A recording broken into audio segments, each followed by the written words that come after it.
Hello. We're back. Oh, people can hear me. Now people can see me. It's amazing. It's time for more talks. Hooray. What everyone's here for. I hope you enjoyed your break. And yeah, I think let's get right into it. I totally wasn't distracted talking about farming software at the bar. So next up, we are kicking off with Arvi Takari, who is one of the developers of Noita, a Finnish developer, who is here to talk about why Noita became a roguelike and why he liked that a lot. So without further ado, take it away, Arvi. Hello, everyone. I'm Arvi. I've completely forgotten how to set up my things from a month ago. But yeah. All right, we're working on it.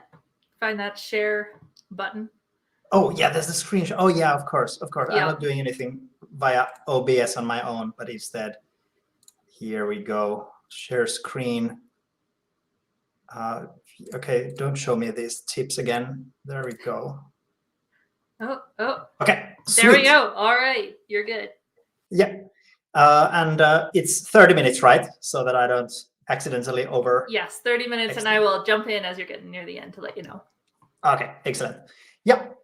Okay, hello everyone. As mentioned, I'm Arvi, and I was for a long time part of the Nolla Games team developing Noita, which ended up being a roguelite, but this wasn't always so.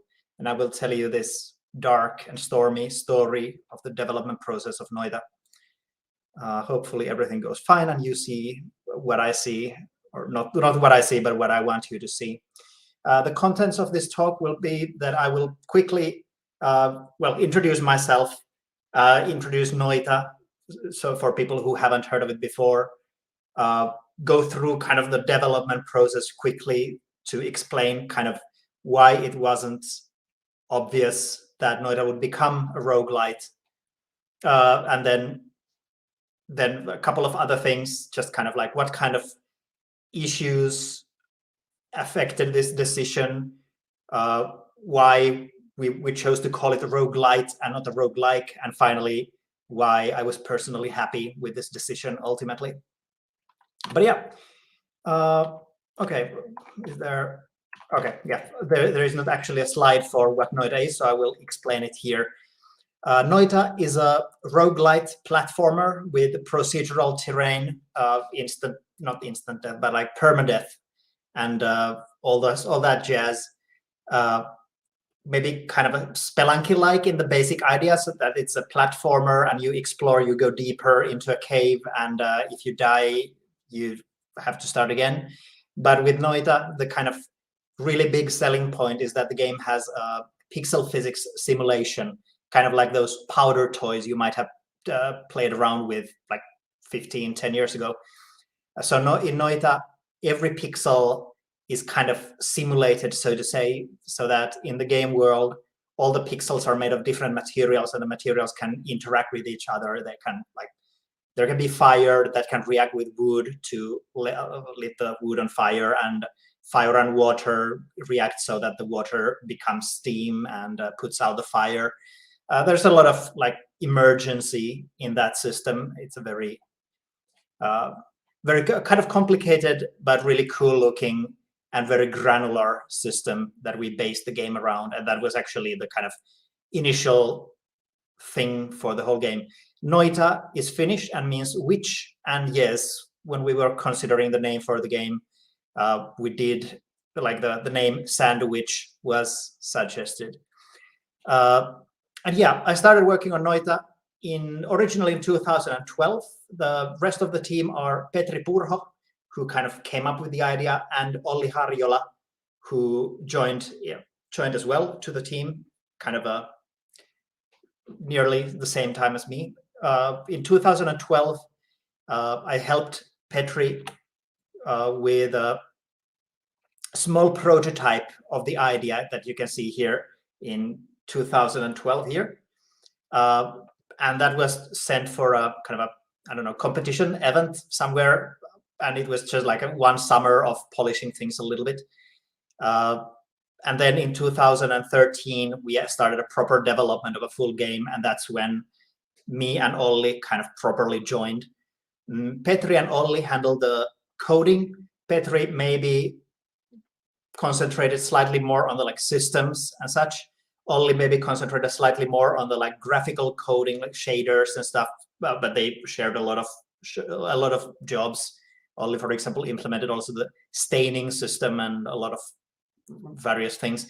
My job was kind of doing the non-programming things. I did use Lua scripting and XML files, but mostly I was doing kind of enemy design, spell design, area design, that kind of stuff, and also doing the art when it wasn't kind of shader based.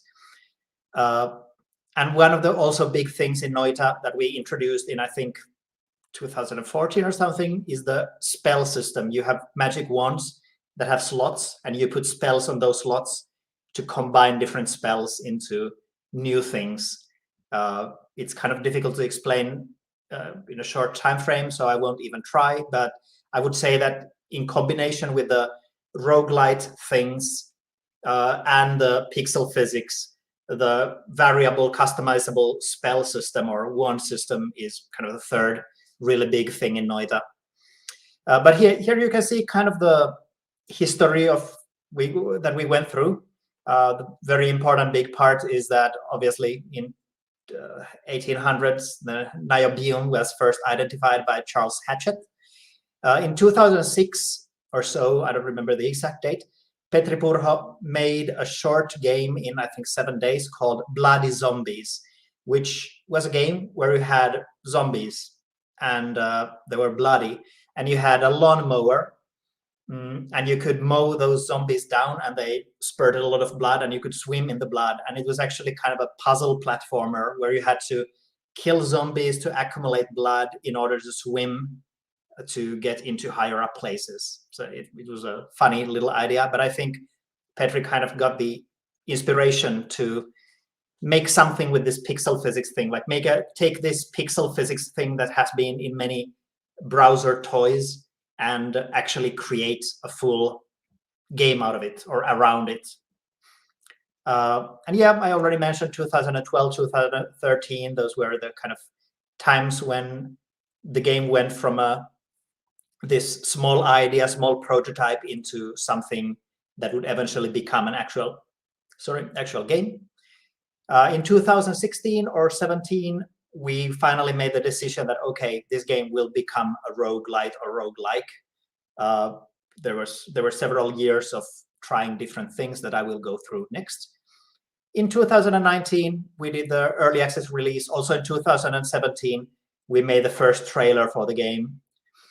And in 2020 was the 1.0 release. And earlier this year, in the spring 2021, we had the final update, the kind of final major content update.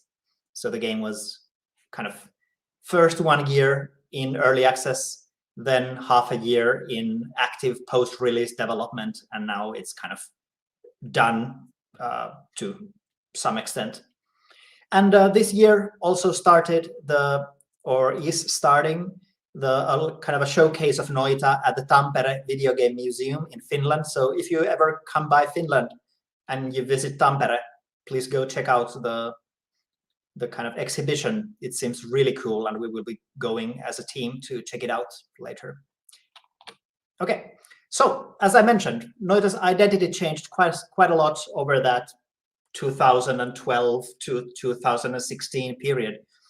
As mentioned, the original idea came up from this Bloody Zombies game that was basically a puzzle platformer, but since the time I joined the team, first in 2012 and then properly in 2013, the game was at one point like an arcade arena platformer where you were a wizard who could make spells that transmuted materials into others. So you had to kind of get through areas by kind of changing walls into acid to melt things and kill enemies, stuff like that. It was a very proof of concept thing, but still. Then we tried to make a Terraria-like survival crafting thing. And then we tried to make a god game, kind of like Black and White, that many of you might have played or heard about, where you guide a tribe as a god, and you can make miracles to make the tribe believe in you more, and you have to fight against other tribes, both through the tribe fighting themselves and you doing like magic to help them. And there would also have been some like dwarf fortress like base building, that kind of thing. Then at some point it was a space exploration RTS game where we had implemented some RTS elements for the God game implementation. And when that didn't work out for reasons that I might explain later, I'm not sure, we kind of scrapped that idea and then went for this. Maybe if you control a single person or just a couple of persons, it's in space so that characters can fly, so the pathfinding is easier. So it's a sci-fi exploration thing with mouse control. That didn't work out either. I don't remember exactly why. Maybe it just wasn't as fun to play as we hoped. So at one point, we also went for a Fallout-like post-apocalyptic sci-fi survival adventure, kind of returning back to the Terraria, but without a crafting and more about exploration. And yeah, this also had a bunch of design issues. So from there, we went already pretty close to the eventual roguelite implementation, but with still the kind of some shades of Terraria. We tried a thing where you have lives and you have checkpoints, and when you die, you don't start over, but instead you respawn from a checkpoint. We tried to do like a continuous open world thing where you can explore freely in all directions. We tried a couple of different things with this open world thing, but by that point, we were already kind of slowly diverging towards this roguelite approach. And ultimately, we had a design meeting where we kind of discussed, do we want to do an open world thing, or do we want to do a roguelike or roguelite, and decided in favor of roguelite because of mostly design reasons and also partially because of how at that point we had already spent several years developing the game, and we hadn't had a very clear idea of what the scope of the game would be.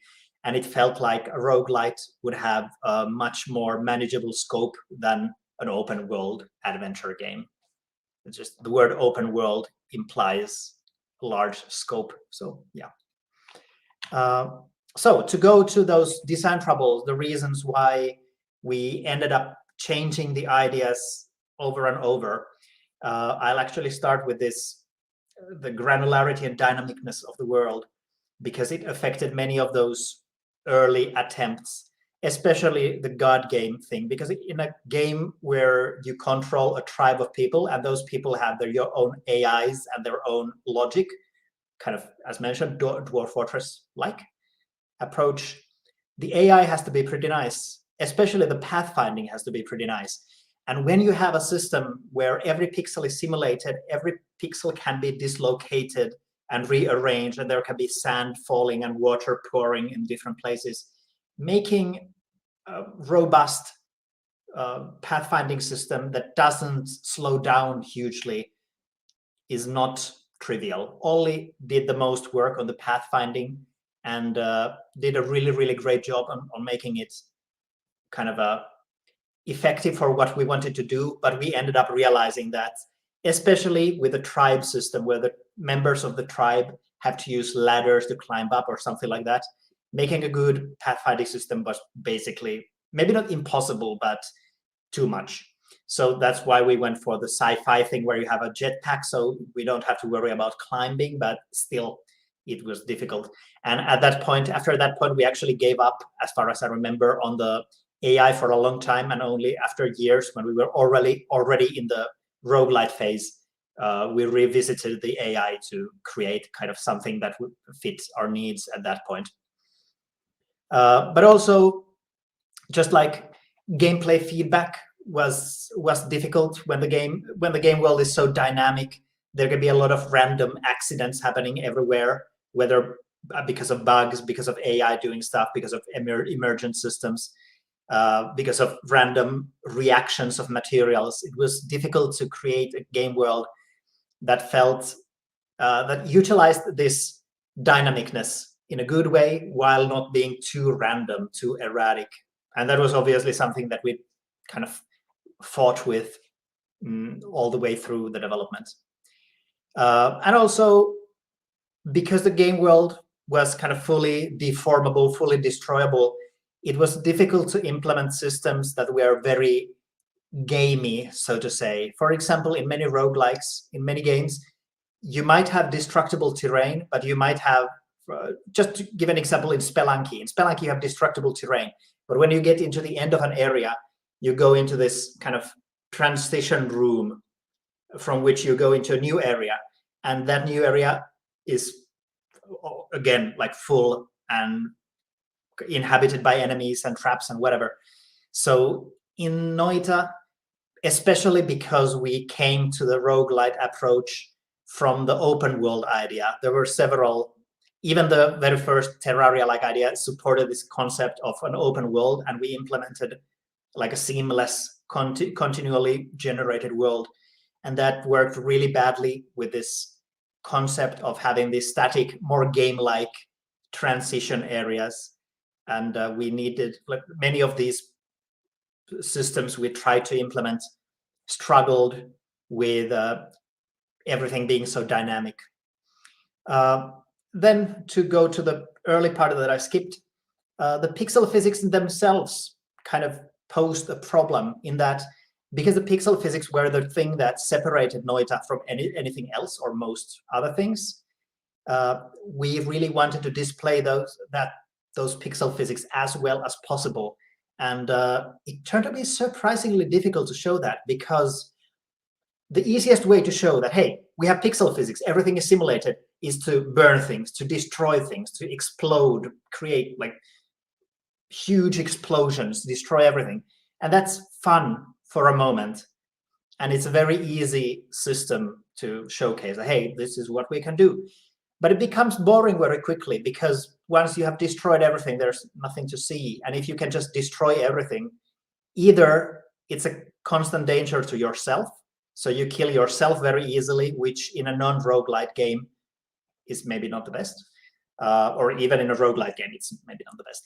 Also, if you can just, if it's not a danger to yourself, you can just destroy everything, and then the gameplay is very samey very quickly, because you just all the time destroy everything. It's very hard to find a more optimal strategy than destroying everything. And even in that very first arcade arena wizard platformer, we noticed that transmuting everything into acid and dissolving everything was the most fun way to play, but also the most boring, because it meant that every arena was just like a melted down pile of garbage at the end of every level. So this was a big issue. Also, the reactions, the kind of, obviously something like wood burning, it's a very gamifiable reaction.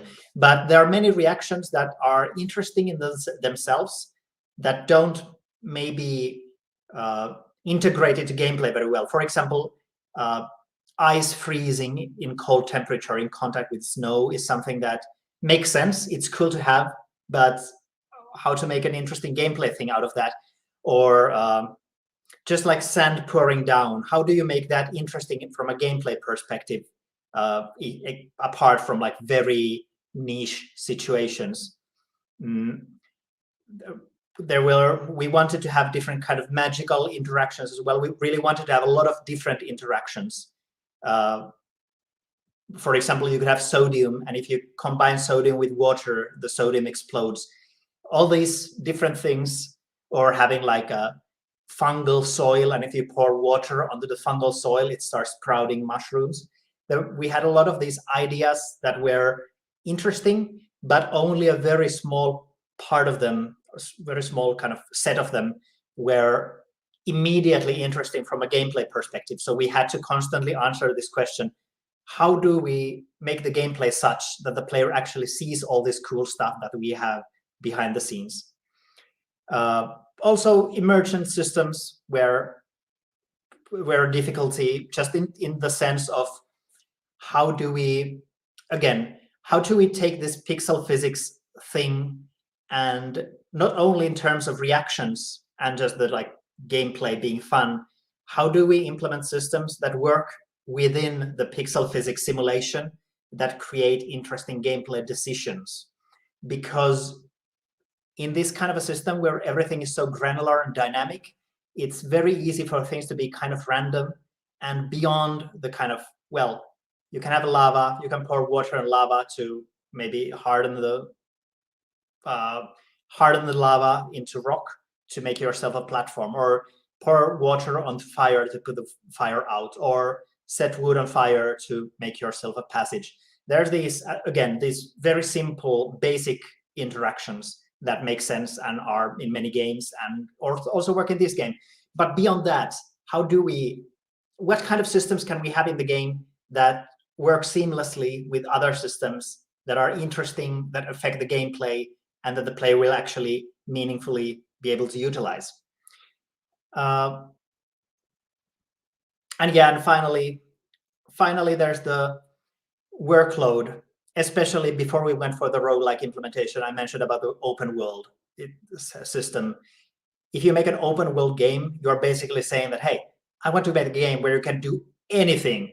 You can become the king. You can destroy the whole world. You can create a satellite that goes in orbits, and I don't know, like the workload increases exponentially very quickly when you start working on a open world thing with so much dynamicness and all these emergent systems overlapping and blah, blah, blah. And of course, this idea of making an open world game is very exciting. It gives a lot of inspiration, but it's very feature creepy. And just to give a small anecdote, there was the blacksmithing system where we thought it would be cool if you could dig a sword-shaped hole in the ground and pour molten metal into that hole. And when the metal set, you would get like a sword-shaped thing, and the game would recognize that and give you a sword. So you could like smith your own swords. That's a really, really, really cool idea. But implementing that without it being cheesable, without it being broken, even just the thing of how do you dig 1 pixel wide holes in the game where every pixel is simulated? How do you make that in a way that is not completely annoying in every single way? Turned out to be a huge hassle. So just the workload, keeping ourselves sane during this about 8-year progress turned out to be a design problem. So finally, I guess I just want to give a couple more examples of these design problems. Kind of like, what was the problem with all of these pre-roguelite things, just to kind of more easily express why we ended up going with a roguelite. So I already mentioned from the Arcade Arena Wizard platformer, it was a very proof of concept thing. It had a very simple answer to everything, just melt everything with acid. This was very far from being anything sensible. The Terraria-like survival had the problem where you kind of wanted to have items, kind of abstract items that are not part of the physics simulation. You kind of want to have that more abstract layer of gameplay, which ended up not showcasing the physics simulation as well as possible. It would have been difficult to do that. And it had the open world issue of all the possibilities going in every direction. Then was the God game. That one had the issue of pathfinding, AI, the granularity of the game. How do we make the tribe not get stuck in everything? How do we make the gameplay actually interesting and not too prone to random accidents that just spoil all the ideas you have? Also, just kind of, if you fight other tribes, do the other tribes have their own bases? Do they need to build something? Do they need AI themselves? How do we handle if the different tribes are attacking and there are like mountains in the way? How do we handle them, like scaling those mountains? There was a lot of issues. And that was the space exploration RTS. I don't even remember what the problems here were, but probably something similar to the previous one. And again, the open world, like, what is this game about? Can you move between planets? If you need to move between planets, do we need to generate different biomes in different planets? Blah, blah, blah. There was a lot of issues like that. Then was the Fallout-like post-apocalyptic thing. Oh no, 6-minute warning. Which had just more of the same. For example, we had buildings, and we thought it would be cool if you could go into the building, so they would be kind of on the background. Then we had to solve, what if you destroy the ground below the building? Do they suddenly become physical? Do they collapse? How do they collapse? Yeah, like all these we were constantly battling with. So finally, we ended up going with the roguelite because we thought this would solve many of these issues. So first of all, a roguelite had the assumption of some random factors. A roguelite kind of allows for some random things happening. Sometimes you're lucky, you get good items. That's okay. Sometimes everything goes badly, and you can either challenge yourself to figure out a way out of those bad situations, or you die, but maybe you die in a hilarious way, and that's fun. So the destruction suddenly became kind of a nice thing where we could give the player a lot of destructive abilities, but because of the permadeath, you could easily kill yourself, and that was kind of part of the idea of the game. So the destruction suddenly was kind of self-balancing in a way. You could sometimes see really cool destruction, and there's still a lot of cool destruction things in the game, but you don't really want to use those unless you are prepared. Although while there was the assumption that roguelites have some randomness, we definitely spent a lot of time trying to limit insta-kill things where you can just like get screwed over by a random thing. We actually had like a design board on the wall of the office with kind of like pluses and minuses of different additions and how they affect the insta-killingness of the game. Also, there was the bonus of not having to show everything on a single run. We could hide a lot of things in the game world. We could have these different emergent things, different things of the material reactions and stuff. And many of those could actually be pretty obscure, so that they actually turn up pretty rarely. And that wasn't as much of a problem because we could assume that the player will do a lot of different runs where they will be trying different things. So even if it takes a long time for them to see a specific interaction, that could be maybe more fine if they're still enjoying the game. And then it can actually be this like nice thing where someone says, I tried this random thing and it did this surprising thing that I had never seen before. That's cool, and reported it to other players, and thus make the game seem more mysterious and cool. And the messiness of the world was maybe also less okay. We didn't have to have like player-controlled AI agents. We only had to solve the movement for a single character that you control. We didn't have to solve this, how do you dig a single pixel hole in a specific shape. We tried that. We tried to make base building at one point, and it was very difficult to implement. So the roguelite approach solved some of that by saying that, hey, let's not have that at all in the game, and let's just concentrate on the platforming and going forward, going deeper into the game. Well, also there was this maybe controversial thing of roguelikes, where there is the assumption of the player having to do some experimentation. We could maybe include some things that require the player to experiment. For example, the wand system I mentioned. 2 minutes, okay.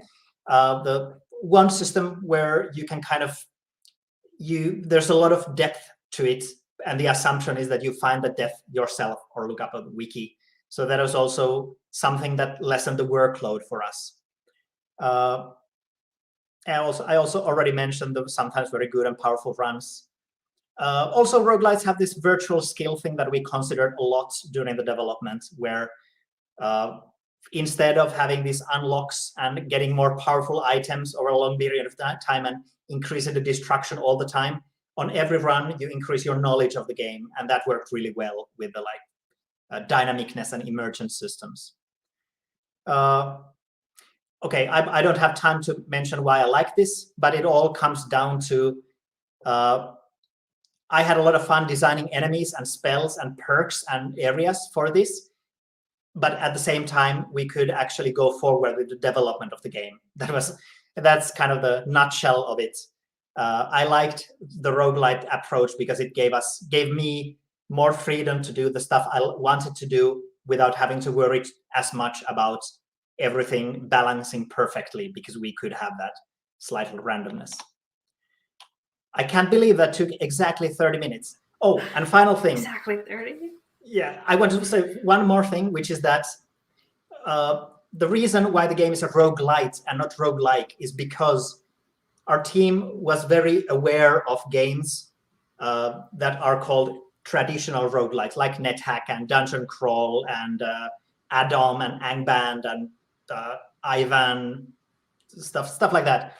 And we kind of wanted to underline this difference between ASCII graphics, turn-based, permadeath, top-down roguelikes, and then these more action-based Spelunky, Binding of Isaac kind of things.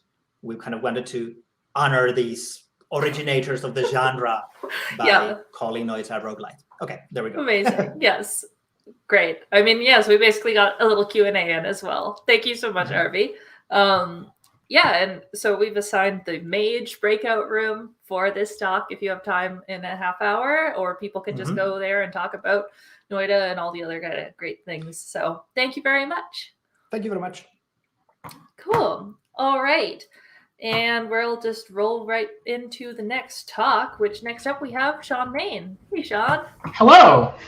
All right. And you're here to say that you might already be a roguelike, following well in this discussion of what even is a roguelike or a roguelite, a forbidden topic. Yes, I am going to embrace that and also argue with it. So excellent. That's the only way to do it. All right. Take the floor.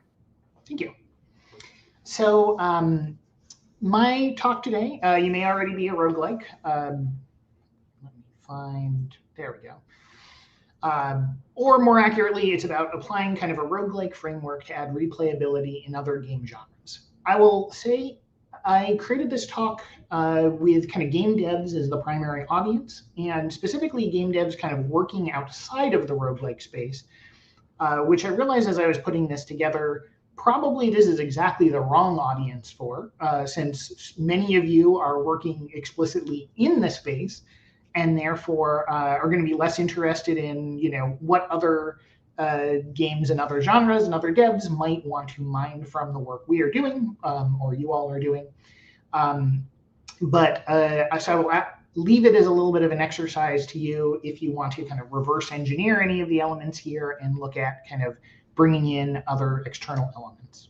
But kind of here's my agenda. I'm going to talk a little bit about who I am and the roguelike game that I find myself working on, give my definition here of kind of what a roguelike might be, and then get into kind of making meaningful player choices, challenges, and kind of a structure for runs. So I'm Sean Main. I've been a game designer for 10 years now. I worked for most of that time on Magic the Gathering. A lot of that was kind of working in a multiplayer space on projects like Conspiracy, Battle Bond, and for the last 4 years, I've been working at Riot Games on Legends of Runeterra, a CCG as well. So I've been in this space for a very, very long time now. And about a year ago, we realized we had kind of a challenge on Legends of Runeterra that was a little bit unique, where players kind of weren't finding kind of like a meaningful power progression in exploring the game. And kind of if you look, card games are not always good at this with players across their careers, but if you look at kind of a traditional model for a CCG, you have a weak card that you put in your deck. You go, you acquire some more, you open some booster packs, you trade, you buy some cards, and now you've got better cards to replace them, and so you get this meaningful arc of power growth for your game, for your career as a player. And we had a little bit of a unique problem because we were very generous with cards, and this was very much by design, that players would have high access to different cards. We would give them out pretty readily. Players could meaningfully expect to collect all the cards in the game. But as a result, you really didn't have that feeling that you were progressing because it was much more about like, what do I want to play than about, staircasing yourself up to that best deck. So I kind of was tasked with looking at this problem, and I immediately suggested we kind of explore creating a roguelike mode within the game, since roguelikes are really uniquely set up to kind of give a player a sense of power progression. And I should say, before jumping right in, we kind of had this like experimental structure within the game that was labs where we could start kind of exploring the notion, like running experiments with our players. And so kind of to briefly get into the core elements that we needed to create kind of a roguelike game, we have these cards. And we now added kind of items to them that made them stronger. So however strong as a card Chempunk Shredder is, we now have kind of this barrier ability that gets added to it. It is a little bit stronger. Throughout the course of your run, you will be presented with a series of choices to upgrade your deck with these stronger and stronger cards. These are kind of the meaningful choices you make. You're also making meaningful choices about selecting powers that are kind of these things that are beyond the layer of individual cards and provide persistent bonuses across your runs or across your games.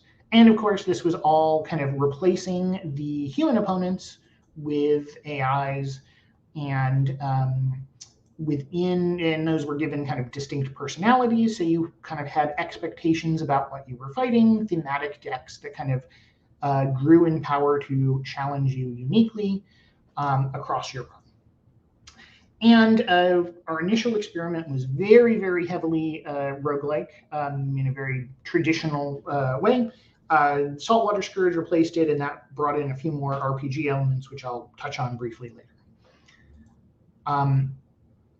So now the question is kind of why? Why am I advocating people in other genres look kind of to the unique strengths that roguelikes can bring to them? So essentially, you have kind of these meaningful choices that the player is making that lead to kind of this sharp growth in power over the course of a short period of time. And the combinatorics of that lead to these very personal stories. With Lab of Legends, one of the early things that really clued us in that some things were working were that people would come back with like, oh, I had this power in this card, and let me tell you about this, and oh my goodness, and that was like great. It's succeeding. It's succeeding at what we're trying to do. The challenges provide kind of unique novelty and an opportunity for kind of high skill mastery through kind of the parallel learning and the inconsistent way you apply the lessons that you've learned within the games. And then that run structure just leads to a high replayability where you are expecting to be tested, often fail, and jump right in again. So let me give my definition here. I'm going to talk about roguelike as a framework rather than a genre. A game whose core loop embraces procedurality to increasingly challenge the player as they grow in power across their run. Now, I am quite confident that smart people can disagree reasonably with every word in this definition, and that there's parts of it that I myself am a little uncertain of, but I want to use this moving forward. So that's it at an abstract level. If I was talking to someone working on a game, though, I would break this down into kind of 3 core components. Give the player inconsistent, meaningful choices that allow them to grow in power. This is to say, the player should not have access to everything. They should have mutually exclusive decisions that they are making, decision points within the game, where they are choosing: do I want the sword? Do I want the shield? Do I want to be move left or move right? And then give the player inconsistent, escalating challenges that test those choices. The key word between these two is inconsistent, obviously, which is where kind of the procedurality that I think of as very core comes from. And I have a cat that is distracting me right here. Excuse me, as I'm looking down. He's very Oh, that's sure the it's in cat. here. Bring up the cat. No, it's up to you. Yes! It's not. Oh my god. You mentioned your cat in your bio. Okay, anyway, I'm sorry to distract, but I'm sure everyone appreciates we had Oh, to no say worries. that. Thank you.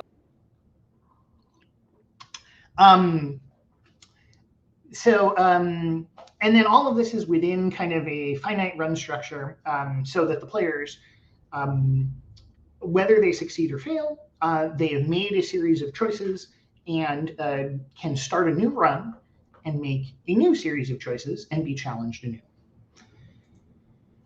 If you look at, the very classic roguelikes, you can see exactly how they are doing this, how they are, you are choosing between different weapons you want to wield.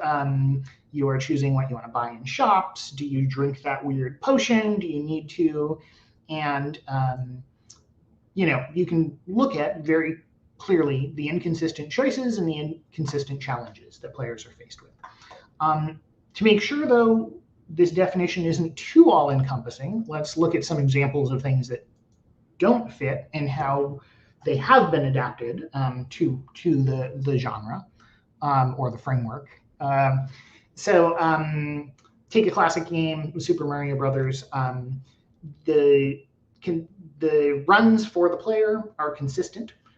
Every time you go in, the same pipe is going to lead to the same secret area. The same jump is going to be there to challenge you anew. And that's fine. There's nothing against that game. Usually, this means that they're kind of built on exhaustible content that the player eventually is able to make their way through. The classic one to point to here is Spelunky, that takes kind of that platformer structure and now applies it more inconsistently, so that one run to the next, the player can't anticipate where those secrets are.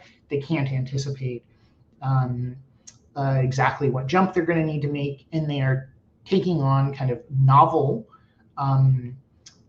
power-ups.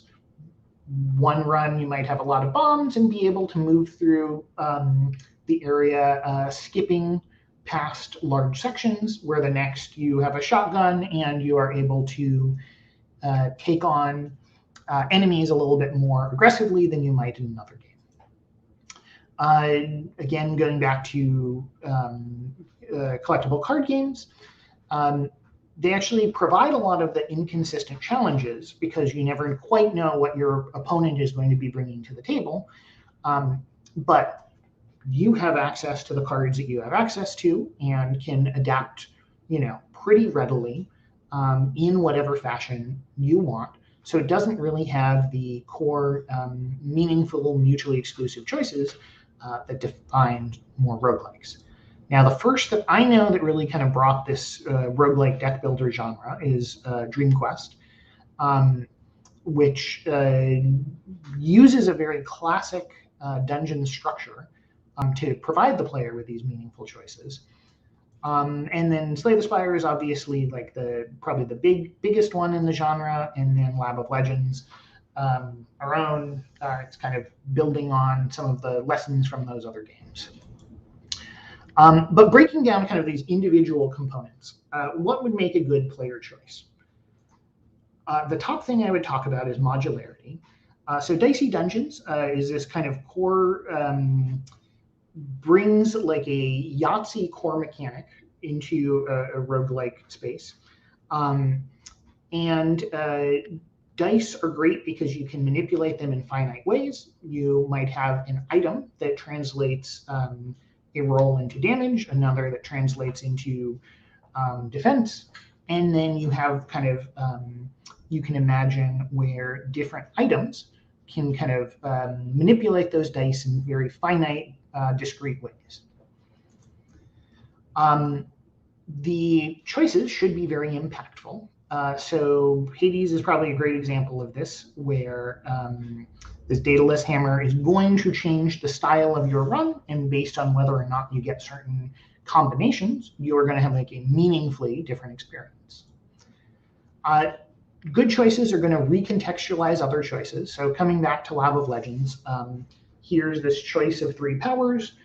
One helps your units if they survive damage.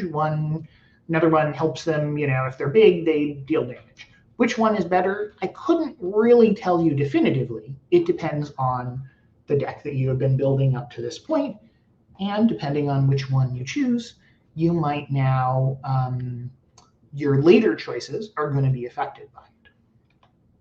And then ideally, if you are a game looking in this space, I would ask how many unique combinations can you provide the player? Going back to this example, I don't know that I'd ever seen this example before I screenshotted this as part of the talk, but the 50 to 60 different items combining with the 500, 600 cards in the game provide, a lot of opportunity to have something truly novel come up that can surprise, delight the player. Good challenges. So I would say one of the keys is testing the player along multiple axes. If you can get faster or stronger, but faster is always better in every scenario, it's not going to be a meaningful challenge, and the player is going to learn to make certain choices. Driftlands is a great example of this, where you literally have 2 decks of cards that you are managing, one for talking, one for fighting, and throughout the game you need to make choices of which one do I want to make better, how do I want to engage with this particular opponent to either fight or talk them out of things, and there will be different rewards and things and different paths depending on which. Did I jump over something? Okay. Allow the player to demonstrate skill. So this is mostly about make sure that even smaller challenges that the player can readily overcome are going to be meaningful and interesting to the player. A lot of games use kind of persistent health to do this, to make sure, you are fighting the easy enemy, but did it deal some damage to you? You will care about that later, and therefore, how many of these 5 damages can you take? Dungeon Beneath is a really interesting game that's kind of in a roguelike auto battler space. I don't know if the creators would describe it that way, but one of the things that it uniquely does is provides kind of these distinct bonuses. Here, killing the Golden Wisp gets you some extra gold. So a novice player could come to this and be happy that they won the battle. A medium skilled player could be happy that they didn't take any damage. And a very skilled player has something that they are also able to engage with here by did they get the additional objective. And then kind of looking at this structure for a run, there's a few things that I would argue for. And one is enforced kind of distinct novel starting positions. So NetHack is probably a good example here, or any of the classic ones where you're able to choose a class, and especially because they not only have you make kind of this meaningful choice that will contextualize your run, but also those in turn have randomized stats and things associated with them, so that one run to the next, you have a little bit of difference. In Lab of Legends, we achieve this through having a number of different champions that you can start with very distinct decks, even if the core after that is going to be similar. The fact that you are playing Misfortune versus Talia versus Braum is going to change things. Hades is a good example where you have the weapon, but you also have kind of this boon in the first run that is going to immediately set you off with some choices that are impactful. discourage boring behavior. Basically, if the players can do something that is going to be against their fun, but is useful, they will probably engage in that. NetHack is a great example, or all the classic ones with their hunger system to kind of press you forward and ensure that you don't, dig through every nook and cranny of a level before moving on. You have to kind of press on. I particularly bring this one up because a lot of games naturally will encourage some conservatism on the part of the player, where they learn to be more and more careful about things, and that can easily lead to optimizing themselves out of fun. And whatever you can do to kind of discourage that and ensure they are pressing forward and doing the things that are the satisfying things is going to be powerful. Permadeath. Mostly here I'm kind of citing or permadeath, permanence of consequence. There's a lot of ways to frame this. I'm mostly kind of citing positive examples. I'm going to touch on one that I think was a misstep that we made in Lab of Legends. So we were, the original Lab of Legends was very roguelike, does kind of the classic permadeath thing, and you unlock higher and higher difficulty tiers as you win runs. But we were bringing in these additional roguelike elements, map exploration, XP system to gate some of the kind of rewards you were getting. And we were kind of nervous that permadeath, we think, is one of the things that is a turnoff to a wider appeal of roguelikes. The notion that you are kind of expected to fail repeatedly. And so we tried kind of embracing, we talked about it a lot as like more of an RPG aesthetic of like, you have died, but keep going, that's okay. You have more to do, that's not the end. The problem was we kind of had this roguelike core otherwise, where you would have those choices that you made, tested meaningfully, but if you failed those tests and died, there was not a consequence to that. And so you could easily end up in a position where you'd made a series of choices that were going to continue to cause you to fail, and you'd be banging your head against a wall. Now, in a full RPG structure, there is always the ability to kind of grind up and keep going. But here, when we didn't provide that to the player, there was a little bit of difficulty because and players needed to be wise enough to enforce it themselves and retire a run or something if they felt like they had made bad choices and weren't going to succeed. And the last one I'm going to say here is probably the most controversial, talking to a roguelike audience. I would argue that meta progression is a real natural pairing with a roguelike core. If the players want to be rewarded for their time, their investment, and if you look at a very traditional roguelike, the only way that a player is able to improve and get better and get a little bit further into the next dungeon that they run is their own skill. And that's very rewarding in a hardcore kind of way, but the extent to which you can kind of use meta progression to assist players, and it is not purely a matter of like, did I as a human player on my 10th run, my 20th run, my 50th run get a little better? The game is there to help you out and provide a little bit of a boost along the way. And Rogue Legacy is probably the classic example that comes to mind because so much of the game is about this meta progression. But obviously, Hades is the one that is probably top of mind for everyone because it truly makes an art out of this element of the game. And a huge portion of the experience is enjoying kind of the narrative elements that exist within the meta progression, engaging with that, the loop of the meta progression as a reward for doing well within runs.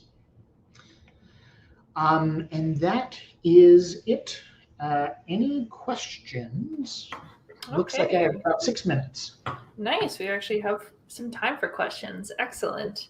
Awesome. Well, thank you. It's awesome to have the time. The first question is the most important one, I'm afraid. What is your cat's name? Yes. My cat is Max. Max. He's now not at a greeting. Oh, there you go. Oh. He is a very sweet cat. He is a bit of a goof. He is very large. And yeah, sometimes gives me a look like he's like, can you believe that? What just happened? Well, we all love Max. Thank you. And then, a serious question. Hypergardens asked, could you briefly explain modularity again in terms of good player choices? Yeah. Great question. This was one. Okay, I'm not going to try to find it exactly, but so modularity is the concept that you're using essentially the same building blocks for all of the player experience. So systems readily are interacting with each other. And I'm trying to think, like the negative example would be something like you're presented with a choice and you can pick a longsword that will do more damage or ballroom dancing that you can use to go on dates.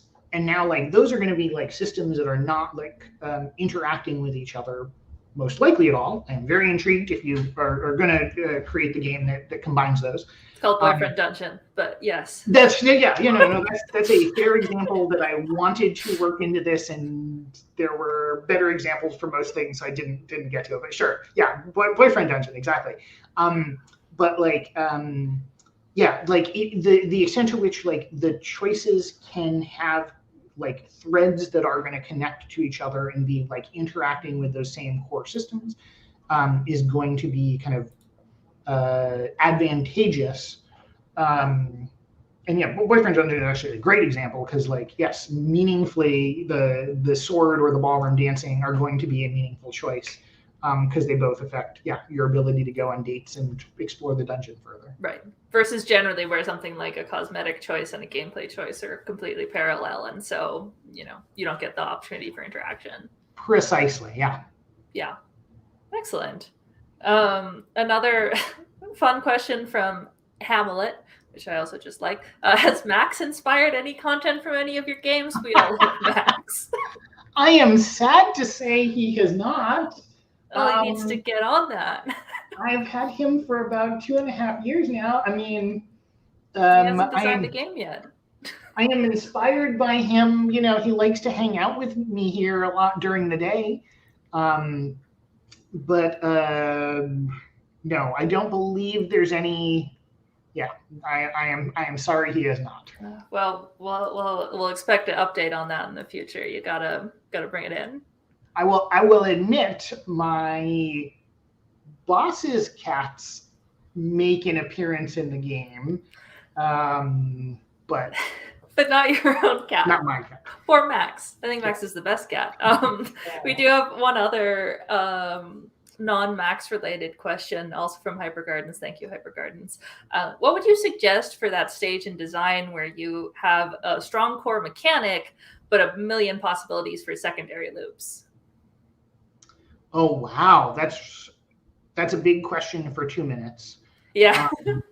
I mean, I have a big philosophy in terms of game design, which is playtest early and playtest in the roughest shape you can. You are going to learn things consistently by getting some very rough approximation and kind of squinting, imagining like what are the consequences of this, looking at like what your playtesters are finding fun, and I think you're going to learn a ton from that, and that's also going to start teaching you like how do you layer systems together. yes, that's probably the best 1-minute version I can give. Yeah, I think that's a solid answer to a very big question for 1 minute. So excellent. All right. Well, then, if people want to get deeper into it or topics from this, you've been assigned the Rogue speaker breakout room. So yeah, and as a reminder, RV or Hempuli will be in Mage. So if you want to talk about the Noida talk, go hang out in Mage. If you want to talk about this talk, go hang out at Rogue. And yeah, thank you so much, Sean, and thank you, Max, special guest. Thank you for putting up with our eagerness to see your cat. Oh, definitely. I am happy to share, Max. Yeah, of course. All right. Thank you. All right. And now, folks, we are heading into another little 30-minute break. We're trying to give you a fair number of these so that you don't end up stuck in front of a computer screen for like 5 hours straight, because I'm sure we do enough of that on weekdays. So go ahead, get some water, take a little break. We'll be back in 30 minutes. Not too much extra like server stuff right now. As usual, if you're running into any problems with stuff like the video chat, try a refresh, try clicking the button a couple times, and yeah, and there'll also be opportunity at the end of the schedule. You'll see unconferencing, which will be using Zoom rooms. So that's going to be another chance to do some video. And you can always use text as well. We got lots of different ways to interact. So have fun, take care of yourself, and we will see you again in 30 minutes.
All right. Should we get back into it? I'm returning. You can hear me. Soon you'll be able to see me. You there, Kawa? I'm ready. Ready for the spotlight.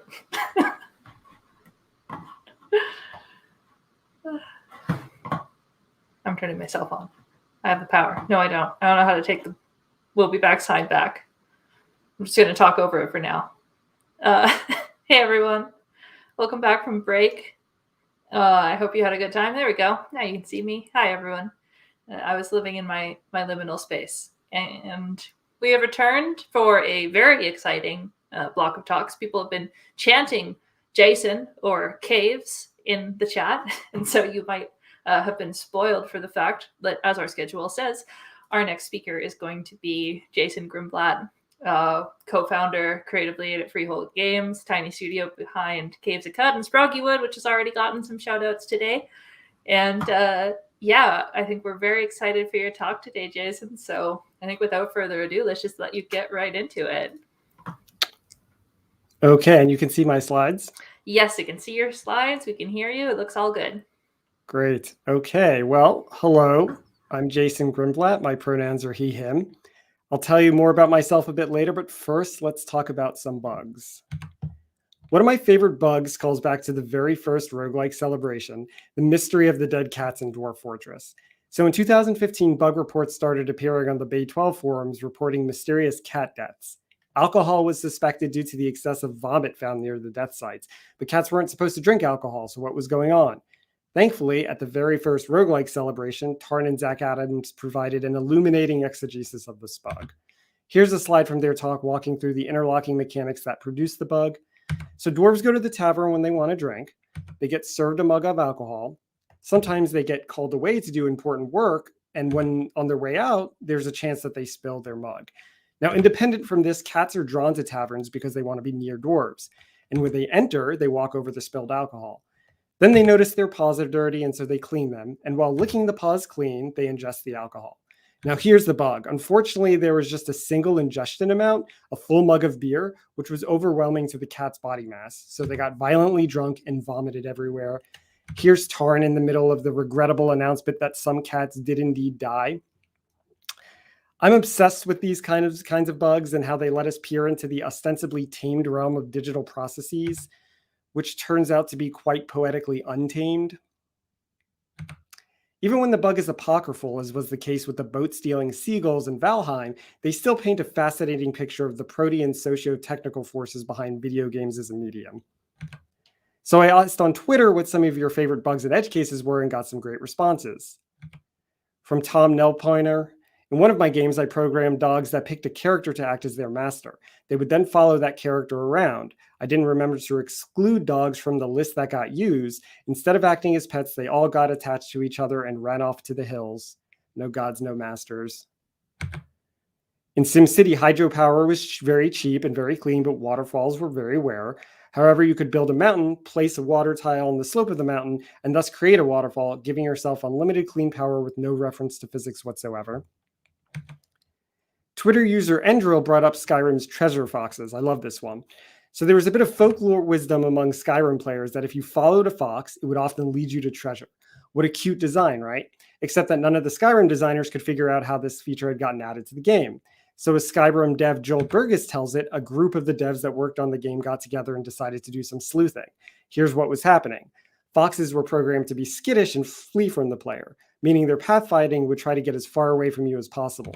But as far away from you as possible wasn't a strict distance metric, but instead a number of triangles in the pathfinding nav mesh. And since camps and treasure sites are more geometrically complex, they had more triangles, so the Fox's AI would accomplish its task just by running to the nearest camp. Thus were treasure foxes born. And there are so many more. Horse Emperors and Crusader Kings 2, glitch beings in Pokemon, a pandemic in World of Warcraft. Some bugs I didn't even investigate. I just appreciated them as found poetry. So what's going on here? Clearly, we find at least a certain class of bugs enchanting, but the methodologies we use to evaluate and classify and act on them are all premised on the notion that they're bad, that they're interruptions in some pure intended experience. Bugs have momentum. They want to be triaged. They want to be fixed or turned into features, or if they are ignored, done so mindfully due to lack of time or resources. So no matter how beautiful these bugs are they destined to be mere historical curiosities, squashed or captured in real time, then only cataloged and admired after the fact? Or can we work them into a computational poetics for appreciating our game experiences as they happen, and as creators, for making explicit space for them in our designs? This is a particularly meaningful question to me because, hello, I'm Jason Grunblatt, maker of Buggy Games. I want to reflect on my own creative process to understand my intuitions for what makes a good bug and what makes a bad bug, and to more mindfully fold this comprehension back into my design practice. And so I'm going to spend the rest of the talk focusing on a subset of games that are like my own, those that are scaffolds for explorable worlds, meaning I'll leave aside abstract games, and I'll focus on a subset of bugs, those that are the results of collisions of game systems, meaning I'll leave aside things like graphics bugs, as interesting as they are in their own right. But first, I do want to take a short detour and mention one play community that has incorporated bugs into its experiential framework, and that's, of course, speedrunning. This is the Super Mario Bros. Flagpole glitch that takes advantage of sub-pixel positional data to clip you through the flagpole block and bypass the pole without lowering the flag. It'll shave a full 0.7 seconds off your runtime.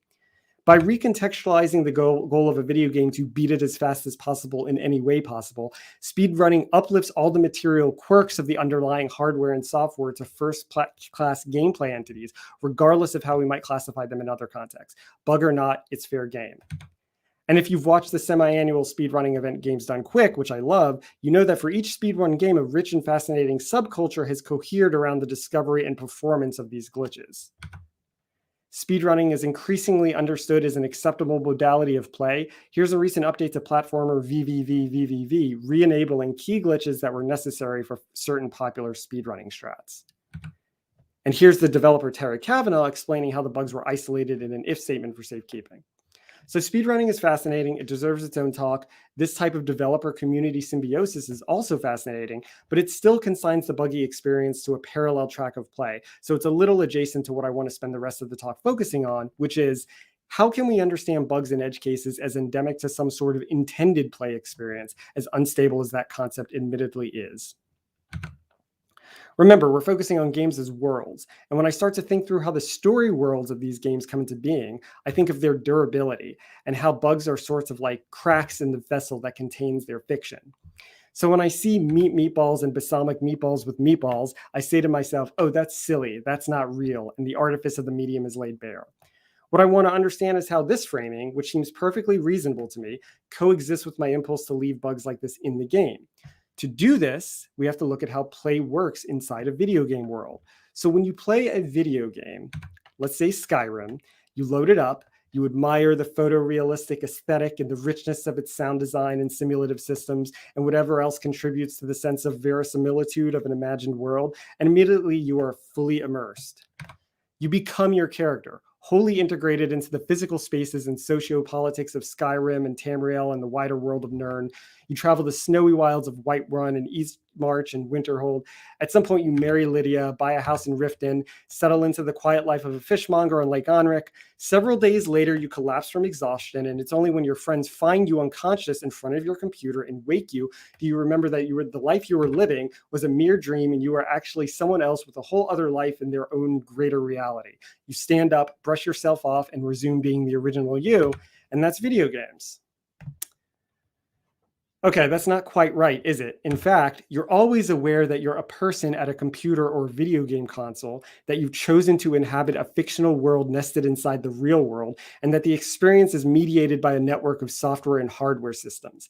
In fact, it goes further than this. As researcher Christine Jorgensen points out in her book, Game World Interfaces, when you're playing Diablo 2 and your Amazon shouts at you, I am overburdened, you don't question whether this fictional character is actually able to perceive you, nor do you even interpret her statement as some sort of avant-garde fourth wall breaking artistic maneuver in the way you might if it happened in a novel or a play. Rather, due to the interactive nature of the medium, threshold elements like this are made explicit in order to mediate communication between the two worlds. They're necessary, and so they've been naturalized into our expectations for video games. So there's a few things going on here. On the one hand, when we play a game, we adopt what's been called illusory attitude, where we accept willingly the arbitrary rules of the game as if they were real. In parallel to this, games are sort of transmedial. The rules can live in a number of different substrates, and when they're implemented on the digital substrate, they take on a particular character. This product becomes a site where we experience the game in its fictional world while feeling the texture of video games as a medium. In particular, media theorists and game designers Stephanie Bullock and Patrick Lemieux argue that video games don't actually have rules. Despite their colloquial designation and sale as games, video games do not have rules. Rules are voluntary constraints and social contracts. They are pacts between players not to peek or move outside invisible boundaries. Mechanics, on the other hand, are ontological operations. Players have no choice but to work within the limitations of these involuntary systems. They go on to say that this peculiarity of the medium and how we react to it is one of a larger class of metagames that surround and inhabit the interstitials of what we call video games. Attitude, affinity, experience, achievement, status, community, etc., etc. The metagame ruptures the logic of the game, escaping the formal autonomy of both ideal rules and utopian play via these practical and material factors not immediately enclosed within the game as we know it. Okay, so we know we've chosen to play a game. We've adopted illusory attitude. We're a person interfacing with hardware and software networks via interface layers at their threshold, embedded in a wider context of material and social systems and their expectations. Is there a methodology we can use to make sense of our experiences at these boundaries where bugs and edge cases thrive? There is. Let's talk about frame analysis. So in 1974, a Canadian sociologist named Erving Goffman published a book called Frame Analysis, an essay on the organization of experience that argues we understand the world through frames. Frames are principles of selection, emphasis, and presentation composed of little tacit theories about what exists, what happens, and what matters. Or, put more simply, a frame is a set of guidelines to enable or direct interpretation. And frames can be intersecting, nested, etc. Similar language exists in our modern colloquial lexicon when we talk about framing a conversation, or even implicitly in how we use the word framework. Goffman has a word for what happens when we transpose something that already has an established meaning in one frame to a new frame. He calls this keying. And there's a directionality to keying because Goffman assumes the existence of what he calls primary frameworks, which are the broadest frameworks shared across culture. When you're keying up out of the primary framework, as in when you interpret something that's meant seriously as a joke, that's called upkeying. And when you key down toward the primary framework, as when you fail to read a joke as a joke and interpret it seriously, that's called downkeying. This is exciting because it opens up the possibility that our leak is only being framed as a leak and could possibly be understood simultaneously as something else, something more aesthetically cohesive, via keying to a different, wider spanning frame or in the act of keying itself. But to get there, you'll have to bear with me a little more because I want to spend some time talking about tabletop role-playing games. So in 1983, another sociologist, Gary Allen Fine, published a field study of tabletop role-playing games called Shared Fantasy: Role-Playing Games as Social Worlds, where he uses Goffman's frame analysis to decode the language role-playing groups use to talk to each other while gaming. Fine motivates this approach with a very interesting observation. He says, games are quintessential examples for frame analysis because of their capacity for inducing engrossment. That is, voluntarily cutting oneself off from other realms of experience distinguishes this world of meanings from those primary frameworks, or the paramount reality, that individuals naturally inhabit. He immediately follows this up with, although perhaps contrary to common sense, people easily slip into and out of engrossment. Frames succeed each other with remarkable rapidity. In conversations, people slip and slide among frames. Engrossment, then, need not imply a permanent orientation toward experience. He identifies three frames that players slip and slide between: the primary framework, as always, the game context, since his subjects are, quote, players whose actions are governed by a complicated set of rules and constraints, and finally, the story world inhabited by their characters. Fine provides examples from his field study of various role-playing groups where this remarkably rapid upkeying and downkeying occurs. And to those of us familiar with tabletop chatter, this is extremely familiar. Here's an even more twisted example that, without the context of what it's like to sit at a table and talk out a gaming session, would be utterly nonsensical. But with that context is normal, is completely parsable. And this process is essential to what tabletop is. We're constantly upkeying dice rolls to make sense of them in the fiction, downkeying events in the fiction and reinterpreting them in terms of the game rules, upkeying from the primary framework when we make a rules adjustment because players aren't having fun, etc. And the thing that's characteristic about tabletop is that these transpositions are negotiated by human people. And so they're robust. Failures are graceful. You can always smudge the lines and reach some sort of consensus. But for video games, we don't have rules. We have ontological operations. When the negotiation fails and King produces something bizarre, we just got a deal. And that dealing can be a joy on its own. So with this framework on hand, I want to reflect on some examples of bugs and edge cases in Caves of Qud. The first one is a simple example that calls back to I am overburdened. So in Caves of Qud, it is entirely possible to create a character with enough starting gear and a low enough carry capacity due to dumping strength that you start the game without being able to move. Now, we could fix this by limiting your starting gear based on carry capacity or putting a floor on how low your strength could go, or in any number of ways. And in fact, when we look at the story world frame, this is kind of a leak. It's not sensible in the fiction to be unable to move, although there is a caveat to this, which we'll get back to in a minute. If we look at the gameplay frame, it's even more of a leak, a character configuration that leaves you unable to move and having to go into your inventory to drop items is far from an ideal play experience. Back to the story world frame for a moment, there's actually an interesting opportunity here in upkeying from the game context to the story world. If this incident occurred in a tabletop game, you could imagine a clever GM interpreting it as your character being so stuffed with wares that you're dragging them back into town exhaustedly. Maybe that would involve a little rule smudging, but it's a satisfying upkeying into the story world. Even though the ontologicalness of video game mechanics prevents this sort of interpretation from getting actively folded back into the game context, it's still fun and fruitful to do in your head as part of your unfolding emergent narrative. This is what AI researcher Max Krominski calls extrapolative narrativization, where you ornament the story coming out of your playthrough with details not explicitly represented in the game. In fact, Max, narrative designer Kat Manning, and I have a paper coming out soon extending this concept to what we're calling reparative play.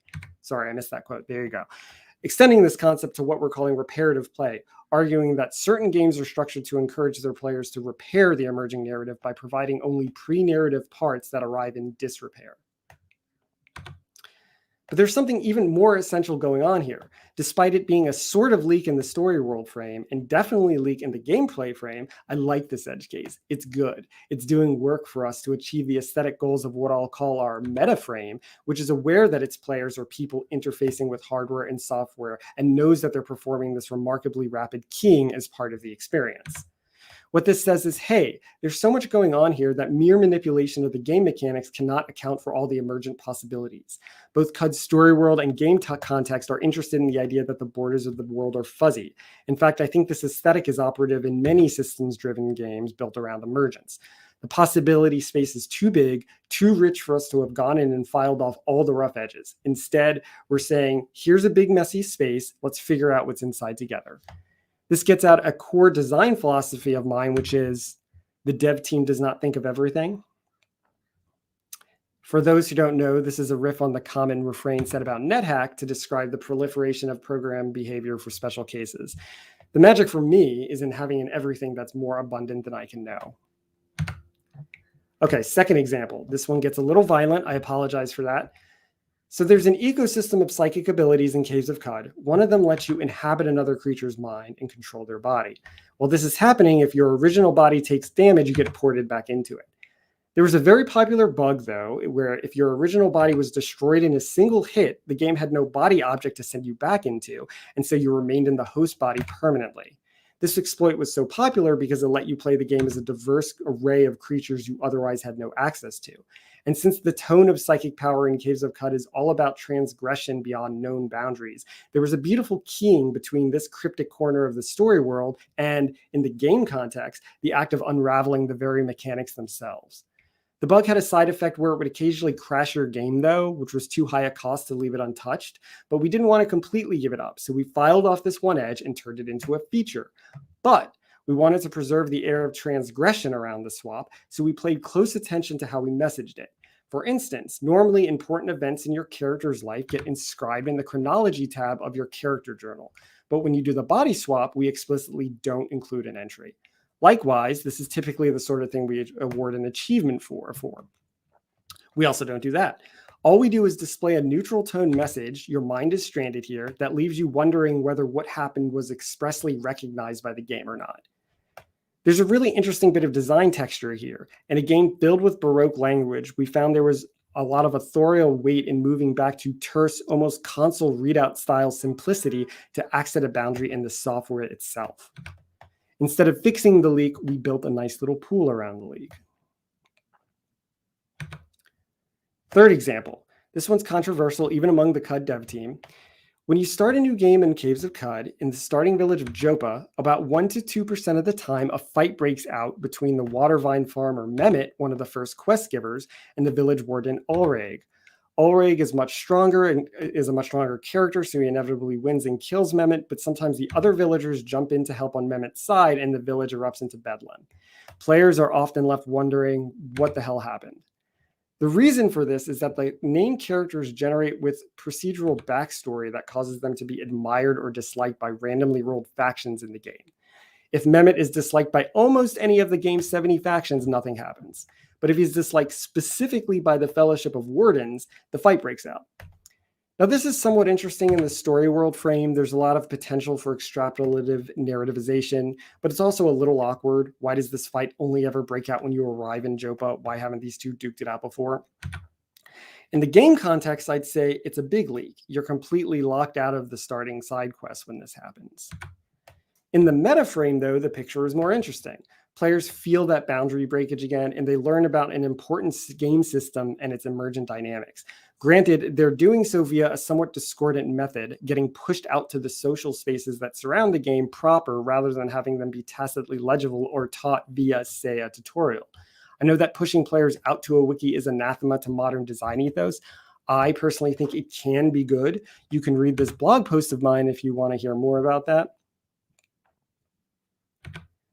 Serendipitously, a Reddit thread popped up recently about this where players discussed the Jopa Chainsaw Massacre and the merits of this type of emergence. It warmed my heart. But honestly, in weighing the pros and cons of this one, the calculus is very close. I'd say it's even money on whether we fix it before our 1.0 launch. We literally have the fix in the object blueprint data. It's just commented out. The arguments against it are compelling, but I love the idea that the hidden processes driving this little RPG village are so complex and untamable that they rupture the very story we're trying to use them to tell. The video game falls apart and leaves its pieces for picking through and putting back together. And there's a beautiful quote that speaks to this by experimental musician Brian Eno. I'm going to read it now. It's a little long, but it's worth it. Whatever you find weird, ugly, uncomfortable, and nasty about a new medium will surely become its signature. CD distortion, the jitteriness of digital video, the crap sound of 8-bit, all of these will be cherished and emulated as soon as they can be avoided. It's the sound of failure. So much modern art is the sound of things going out of control, of a medium pushing to its limits and breaking apart. The distorted guitar sound is the sound of something too loud for the medium supposed to carry it. The blues singer with the cracked voice is the sound of an emotional cry too powerful for the throat that releases it. The excitement of grainy film, of bleached out black and white, is the excitement of witnessing events too momentous for the medium assigned to record them. With that, I implore you, before you fix a leak, ask if it's a fountain. I just want to take a moment to thank the several people who helped me work through the ideas in this talk or pointed me to relevant readings or provided me with materials.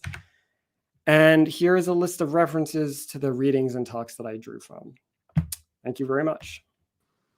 Excellent. Thank you so much. I feel it's hard to even follow that, like from an MC perspective, because that was a journey. And yeah, people really enjoyed it. Keep putting questions in chat, people. The first question that went up, I would guess that probably you won't have a full answer to this, but for what you are able to share, that talk, the paper you mentioned, Brett Whitney would like to know when and where we might be able to get that paper. People are hype about it. Oh, that one is literally Max might have put it up on their site yesterday, like last night. But if not, then it'll be very soon because it's for a conference that's upcoming, and we just submitted the final revisions literally last night. So it'll be exciting. Possibly within days. You'll have okay. Congratulations. Maybe we'll try and keep an eye on Twitter. Maybe we'll retweet it so people can find it because yeah, that's up our alley. Cool. Oh, and who did you hire to illustrate those lovely vases? Oh, that was Eric Johnson. And if you, I don't have a Twitter app, but if you look at the tweets I've been making about my talk, and I'd like the first one where I said, yes, I commissioned a piece for this overwrought metaphor. His Twitter ad is there. He's an awesome, great artist. Yeah, they're beautiful. Yeah. Cool. Here's a good question from Big Simple. Can you name an example of a bug as feature which was considered positive or enjoyed, but was deemed too destructive to the core game to keep? Kind of an example that you did end up taking out. In CUD or well, I'll try to think suppose of anything. Yeah. Very fun, but there really are a lot. And if anyone, I know there are other Cub devs in chat if in case they think of one, but I'm trying to think of what we really like to keep as much as we can. There definitely are though, but I can't think of an example off the top of my head. But I think Brian mentions an entire mountain burning down was fun. Does that ring any bells? Oh yeah, I mean there was like the way our like heat propagation worked was a lot more aggressive originally, so it was very easy to like burn down entire mountains and just maps and set fires on the world map. Anytime anyone can do an action on the world map is fun. Used to be able to power skate on the world map. But now there's just a message that sadly says you cannot power skate on the world map. Amazing. Here's another question, or I guess it's a suggestion that I'd be curious to think how you feel about it. Beluga asked, in terms of the Joppa Chainsaw Massacre, what about the solution of having a trigger that would disable it after the player had played a couple times? Do you think that would be kind of a viable solution, or maybe crossing the line of kind of a little bit too much guardrails? It's interesting. I tend just like as my personal aesthetic, I tend away from those types of solutions that are like looking at where the player is in their like lifespan with the game and then making decisions based on that. There's just something about it that violates some like unwritten, probably bullshit aesthetic principle that I don't like, but I think it could work, right? Like, I mean, I think there's all sorts of ways you could file the edges off this and make it into an experience that is still kind of like hooking into this wider idea that like the game breaking is interesting, but without it being quite so painful. It's just like a matter of, I mean, one thing I don't mention in the talk, which I would have loved to get to, is like part of the reason why bugs have momentum, and part of like why ultimately you have to just make a decision on them, is that like it takes a lot of labor to make a game, and like you could obviously always come back and turn a bug into the interesting feature version of the bug, but you can only do that for so many of your bugs, right? So at some point you have to just say like, I'm going to like be at peace with what is happening on the screen here, or if it's really truly bad enough, then I'm going to get rid of it. Your bug fixing triage and your bug keeping triage, bug expanding triage. Yeah, I think it's interesting because I don't know about you. I've definitely found discussions around bugs people want to keep will sometimes come down specifically to that, like, well, we would keep this for people who play the game before, but we don't like this being a first-time player experience. So I think I do find you get into those discussions of like, well, can we make sure that a first-time player doesn't find it? But yeah, it's an interesting point of how much can you make a valid assumption of how much the player understands your game? Like, is playtime an actual accurate assumption? Right. Yeah. And it's perfectly reasonable to be looking at metrics like that and acting on them. Just because we're not doing it, it's perfectly reasonable for you to do it. Here's another question from Pentos. Has there been an instance of a bug fix you experienced as a player that you found especially disappointing when it was fixed?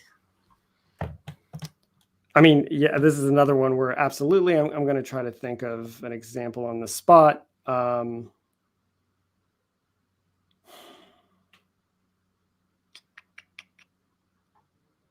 If you can't think of any, we can just like. The thing is, I'm bad at thinking these days, so it's hard. So say we all. I have an 11-month-old. She's drained all the brain cells out of me. Yeah. I'll get back to you on that one. Actually, okay. I'll think about that. Here's another one that maybe, again, most of these are example questions, but Nonsense Bird asked if there are any CUD bugs that didn't quite make the cut for your planned speech that are still dear to you? So any things active that you are at least are meditating on the idea of building a pool around them? Yes. Okay. Now let me think more deeply about this. There definitely were.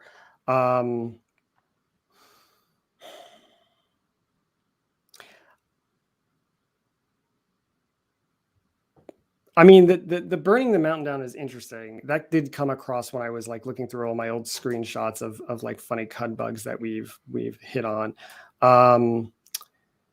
There's also like, well, there's one I just posted about where the bug tracker story I logged was like, it seems like the extra dimensional corpse problem is real. I saw that. And it turned out to be real, actually. So yeah, I could have gotten into that. We have this triage meeting every week. I know some of the people that come to it are in the chat because we actually open it up to like our folks on our Discord who help us triage bugs. But it's always a fun meeting because it's just fun to read cud bugs. They read really poetically sometimes. Or like I like to follow like these Dwarf Fortress bugs, the Twitter account, or the Strange Log again, and they're like just fun. Yeah, people in chat have been talking about that and because there was even in the question someone asked about a record of bugs, a kind of archive to at least be able to look at even if you can't maintain them in game, which in some ways the Dwarf Fortress fix log is almost a record of wonderful, beautiful bugs. Definitely, right. And that's what really inspired the talk, the idea that there had been so many stories, for example, by Tarn and Zach, when they said like, this bug, it's so interesting, illustrates so many interlocking systems, but we had to fix it. I know Jeremiah Reed, who gave a talk earlier today, gave a talk at IRDC 2016, where he was talking about this time travel roguelike he was making. And he noticed that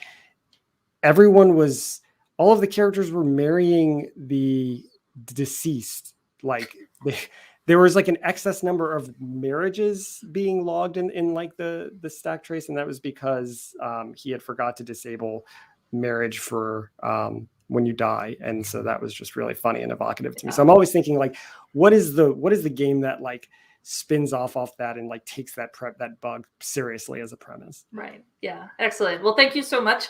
If you end up being around or if other people want to chat, the tourist room is where we've matched up this talk with. And thanks so much, Jason. It's always great to have you. Thank you. See you there. All right. And next up, we are going to get into a game that came up on one of those slides, I believe, or was it earlier today? It's been a long day, but we have some of the wonderful people from SIBRE, the Society for Internet Baseball Research. We are joined by Ali and Joe to talk about sports or splorts, statistics, and why data accessibility matters in baseball and beyond. So take it away. Thanks, Alexi. Hey, everyone. I'm Joe, also known as Shubi around the internet, a professional software engineer. And I'm Ali, also known as Safik Linguini. I'm an archival tech and researcher and programmer of often cursed and only sometimes useful things. And as Alexi said, we're here to talk to you all about data archival and analysis as council members from the Society for Internet Baseball Research, and why you should care not just about saving every procedural event, but also making data accessible as another avenue for storytelling and art. Looking at funny numbers and deriving a story is very familiar to the roguelike community, but baseball is unique in that it's massively communal in real time, much more like a real-life sports fan experience rather than a video game player experience. And just like real-life sports, a fan in the stands can't pause the game and read some scroll back because they missed a play.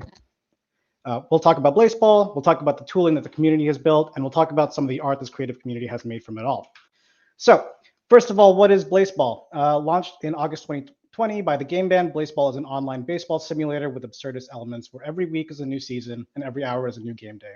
Just like sports in the real world, you pick your favorite team, irrationally cheer for their success, and hope that your favorite player doesn't get incinerated by a rogue umpire. While we, the fans, have agency over our teams and the league in the offseason, also like real-life sports, we don't really have any effect on the games themselves. We're just an audience observing the ephemeral outcomes of dice we don't even get to roll ourselves. And so this is where the Society for Internet Baseball Research, hereon referred to as SIBRE, CYBR, SIBR, and any other permutation you can think of, comes in.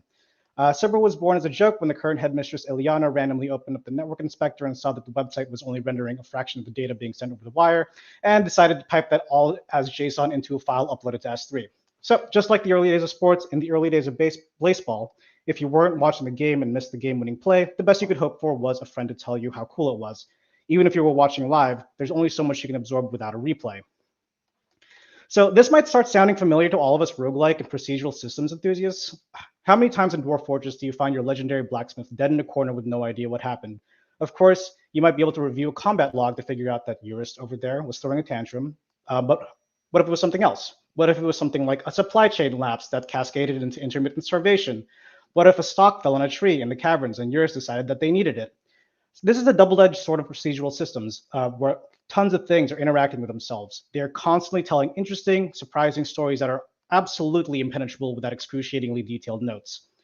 And there's a case to be made that sports are the ultimate procedural system. And yet, despite the exponential complexity of having a couple dozen real human beings taking hundreds of actions against each other, sports commentary these days features increasingly obscure factoids like Aaron Donald has played Tom Brady 3 times but has never sacked him in the second half while down at least 1 score. This may sound trite, but take a step back. 1, it's a technological marvel that we can even do this. And 2, at the end of the day, filtering signal from noise is the essence of narrative. So, how do we get there? The essential foundation of any good archival system is recording everything. Data you don't think is important today might be at the core of a story you want to tell tomorrow. An unremarkable player can become a breakout icon in the matter of a play, and then you'll be wishing you had recorded that game. As fan archivists, our work involves reverse engineering the game to find out the public data we can. The first step is storing it all in as unprocessed a form as we can. You always want to have the most complete picture you can saved before you start carving it down. As precious as this raw pile of data is, a nightmarishly tall stack of data is not very enjoyable to work with.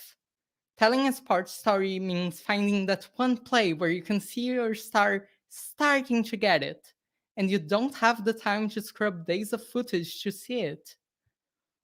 So, the second step is not only saving your data, but making it accessible. Now, accessibility means different things to different people. Some enjoy the sight of hundreds of lines of JSON fresh from an API.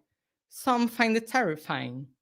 While both pose different challenges, they share one fundamental need: the ability to find needles in a haystack. We could talk for days about the lessons we've learned over the past year, but we only have half an hour, so we picked out 4 to focus on. The first one is documentation. We mentioned earlier that we started by piping raw JSON game events into an S3 bucket. The oft overlooked next step was that folks took the time to document the publicly known endpoints on GitHub, and the game band graciously never asked them to stop.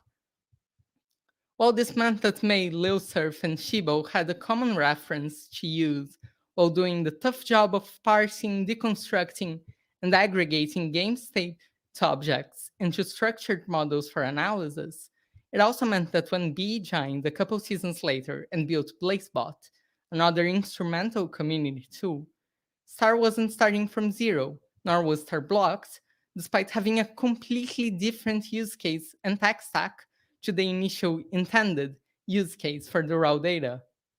An understanding of existing APIs can also lead to shenanigans. In Season 6, the BlazeBall community realized we could bring back the dead and commit necromancy.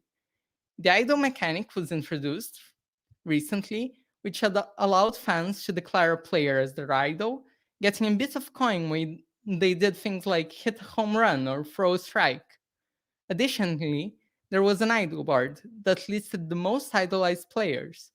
One of the Season 6 blessings would trade whoever was at spot 14 of the idol board to your team, and the fans wanted to see what would happen if the player on that spot was dead. The question was, though, who do we bring back?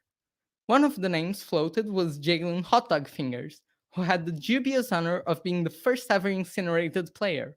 But that happened before Cyber began recording data. However, some creative digging through the official Blaseball API, fans were able to find Jalen's ID and Fuzz, her player page, and kickstart the pivotal plot of the discipline era.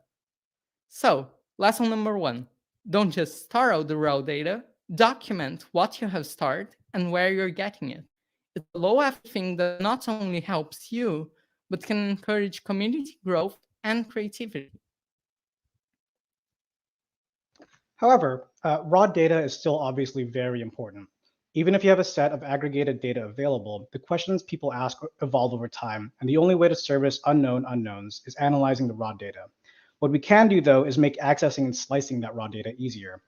On day 1, we had a lot of JSON and S3. This was enough to power Blaseball reference for 6 months, but obviously wasn't great for newcomers, if only because every time they wanted to do some analysis, they had to reinvent the wheel, they had to download AWS client, install it, figure out what their JSON parser was, et cetera, et cetera. The Datablaze, which has been worked on by a variety of folks, but special shout outs to Lil Surf, Gizmo, and Shibo, was the first crack at massaging the raw data into a rich, indexable game object and still provides the main basis of analysis for SQL and spreadsheet wizards today. The data model was based on Sabermetrics' existing baseball model, but has had to constantly evolve over time to accommodate Blaseball's ever-changing mechanics. Even still, provided you knew SQL, you are now able to answer those overly specific questions like, which players hit a home run against Jalen Hot Dog Fingers in Season 7 and are still alive? And the answer is slightly above 50%. Chronicler, primarily by Astrid, took the next step after JSON and S3 by adding indexes to the raw data and providing a web API to query it. Obviously, since it was written to back Reblaze, another great front-end tool, web apps in general that wanted to display historical data were now possible. But additionally, you were able to greatly simplify analysis with a consistent, documented way to get just the subset of raw data you needed. More recently, being able to get a stream of raw historic data let us run a hackathon for everyone to make cursed Blaseball viewers, despite Blaseball being in siesta and that data stream being down. And making that easy was we ended up with 50 different entries, and that's kind of amazing. With the introduction of the feed in Season 12, we also now had an official API for historical data that was better tagged and better structured. But Ali's eventually API took it to the next level with even more indexing, allowing you to answer questions like, what are all the interactions between Nan and Forrest best? At their core, all these tools work towards the same goal in different areas, making things easier to find. In the end, data just lying around with no tools to handle it can often be a tree falling in a forest with no one to hear it. If no one can use the data you've recorded, it's as useful as not having it. Altogether, providing an easy way to access the raw data also empowers folks to run their own analysis. Metasim was a bot that simulated future games and was surprisingly accurate, but it wouldn't have been possible to create its models without an easy way to get plate outcomes and a snapshot of player attributes at the appropriate time. The wiki automated record keeping of the canon events, freeing a ton of time that would have otherwise been spent backtracking through logs and copying and pasting. Conversely, because we still had that raw data, Blaseball News Network beat reporters were still free to scour over all those logs and write rich reports, such as Jalen Hot Dog Fingers is only ever lost in the postseason to Betsy Trombone, and Alden Cash Money has witnessed every Jazz Hands incineration, even when not on the team. So, lesson 2, you don't need to answer everything with a perfect API out the gates, but having access to the raw data in a way that's consistent and filterable sure enables a lot of creativity. So, with the raw data in hand, the next step is aggregating that data, for example, into statistics. While play-by-play narratives are a classic, statistics can also tell stories. Idle games, for example, communicate unceasing, exponential, and often terrifying growth just through a few core indicators. The same is true in sports and games. Just a graph of how a player's stats got better over time can tell a story of an underdog rising to the spotlight. Aggregating data means being able to see a narrative in a single number or a single graph, making the stories that shine easier to notice at a glance. One of the first tools built using this principle is Blaseball Reference, a site that makes it easy to see your classic baseball stats like expected run average, on-base percentage, slugging percentage, etc., the season scale. Notably, these are directly taken from baseball and ignore all the wacky mechanics that Blaseball introduces. Even with a limited set, averages are great. Obviously, if you know the averages, you can easily spot outliers and craft a story out of that. More importantly, if averages, leaderboards, etc. are easy to access, then the average viewer doesn't have to watch every single game to participate in identifying and telling stories. For example, the Dallas Stakes can be considered a small market team based on Discord numbers, but in the discipline era, if they were playing your team in the playoffs, you still knew fear when Connor Haley stepped up to bat with the game on the line, since they were one of the consistently best sluggers in the entire league. You wouldn't even have had to watch a single stakes game beforehand to be able to find this out. Another example on a longer scale. In Season 4, York Silk achieved the Triple Crown by being the leader in batting average, home runs, and runs batted in. Firstly, the stats nerds are happy that we can identify this in the first place. Secondly, the storyteller in us might want to spin a yarn to explain why. Maybe you simply look at York's 5 batting stars, give a thumbs up, and continue on your day. Maybe, though, you see that Nagomi McDaniel, the Friday's only other 5-star hitter, was traded in the offseason. You also see that the Fridays have never had a winning season, that in Season 5, while York has a down year, then their teammate, Elijah Valenzuela, has a career year by cracking the top 10 in most hitting categories, despite only 1.5 stars. And this becomes the seed of inspiration for a tragic or a triumphant underdog fanfic. So, lesson 3. Averages and leaderboards are good because it makes spotting outliers easy and accessible.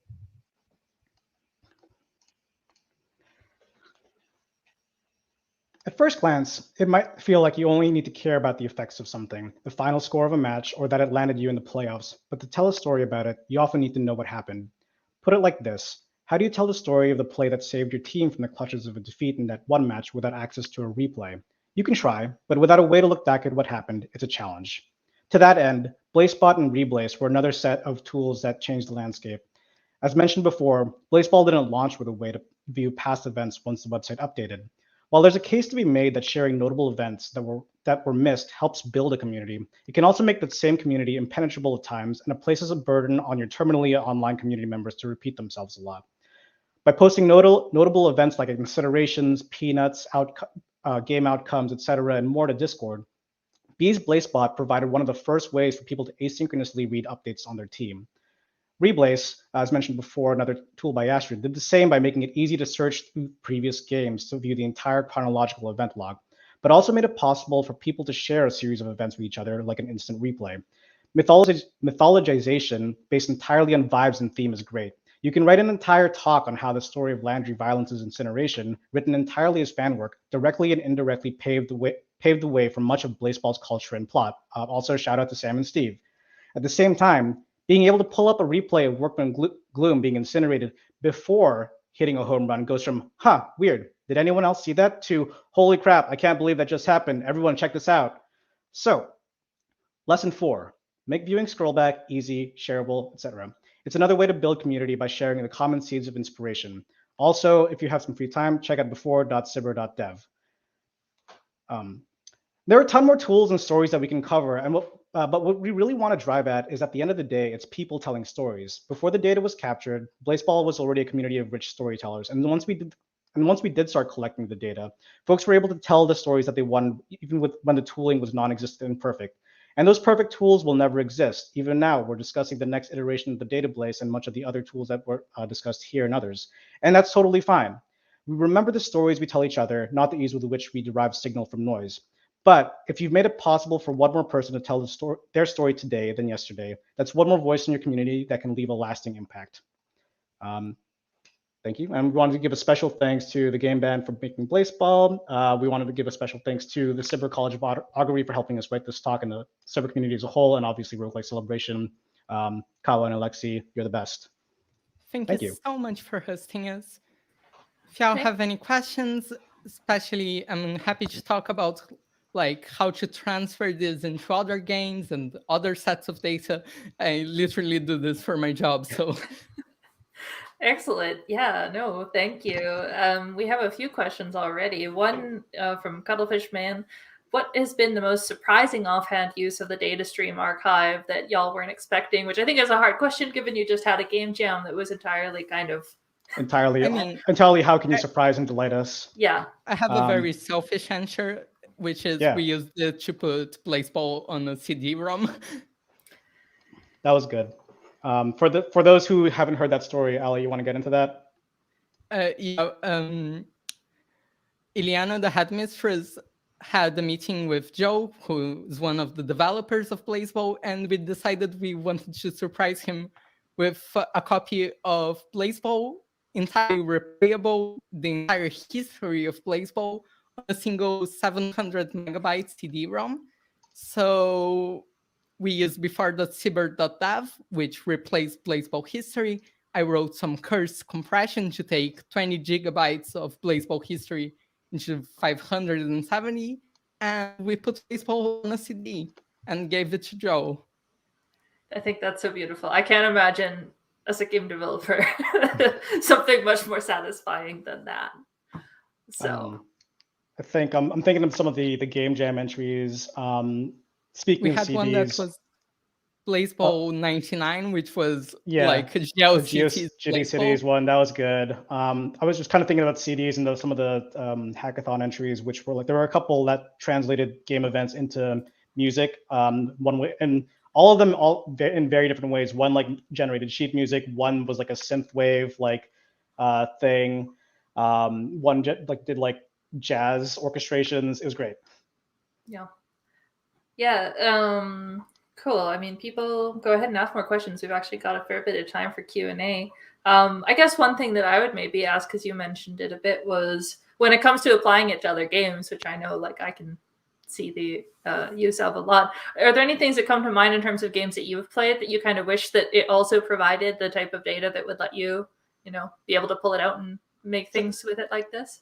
So I haven't played it, but I earlier during the Noita talk, it was mentioned that like there's GIF export to like kind of, or I think during the Q&A part, there's like GIF export for sharing like fun deaths, fun kills, whatever. And like that's kind of same thing here. Sharing replays, like people love to crowd around and see highlights. And whether you make that like something easy to snapshot, like a game log, or you make it even easier with GIF export, then yeah. I think like any strategy game, I'd love to like be able to select single place, like, oh, moved X unit to tile Y. I'd love to be able to do that in like Civ. Just see that entire game log and be able to filter it down into a story. Yeah, I wonder, I don't know if this ever came up too much, at least. I know you mentioned TGP being kind enough to not stop you from doing some of these things.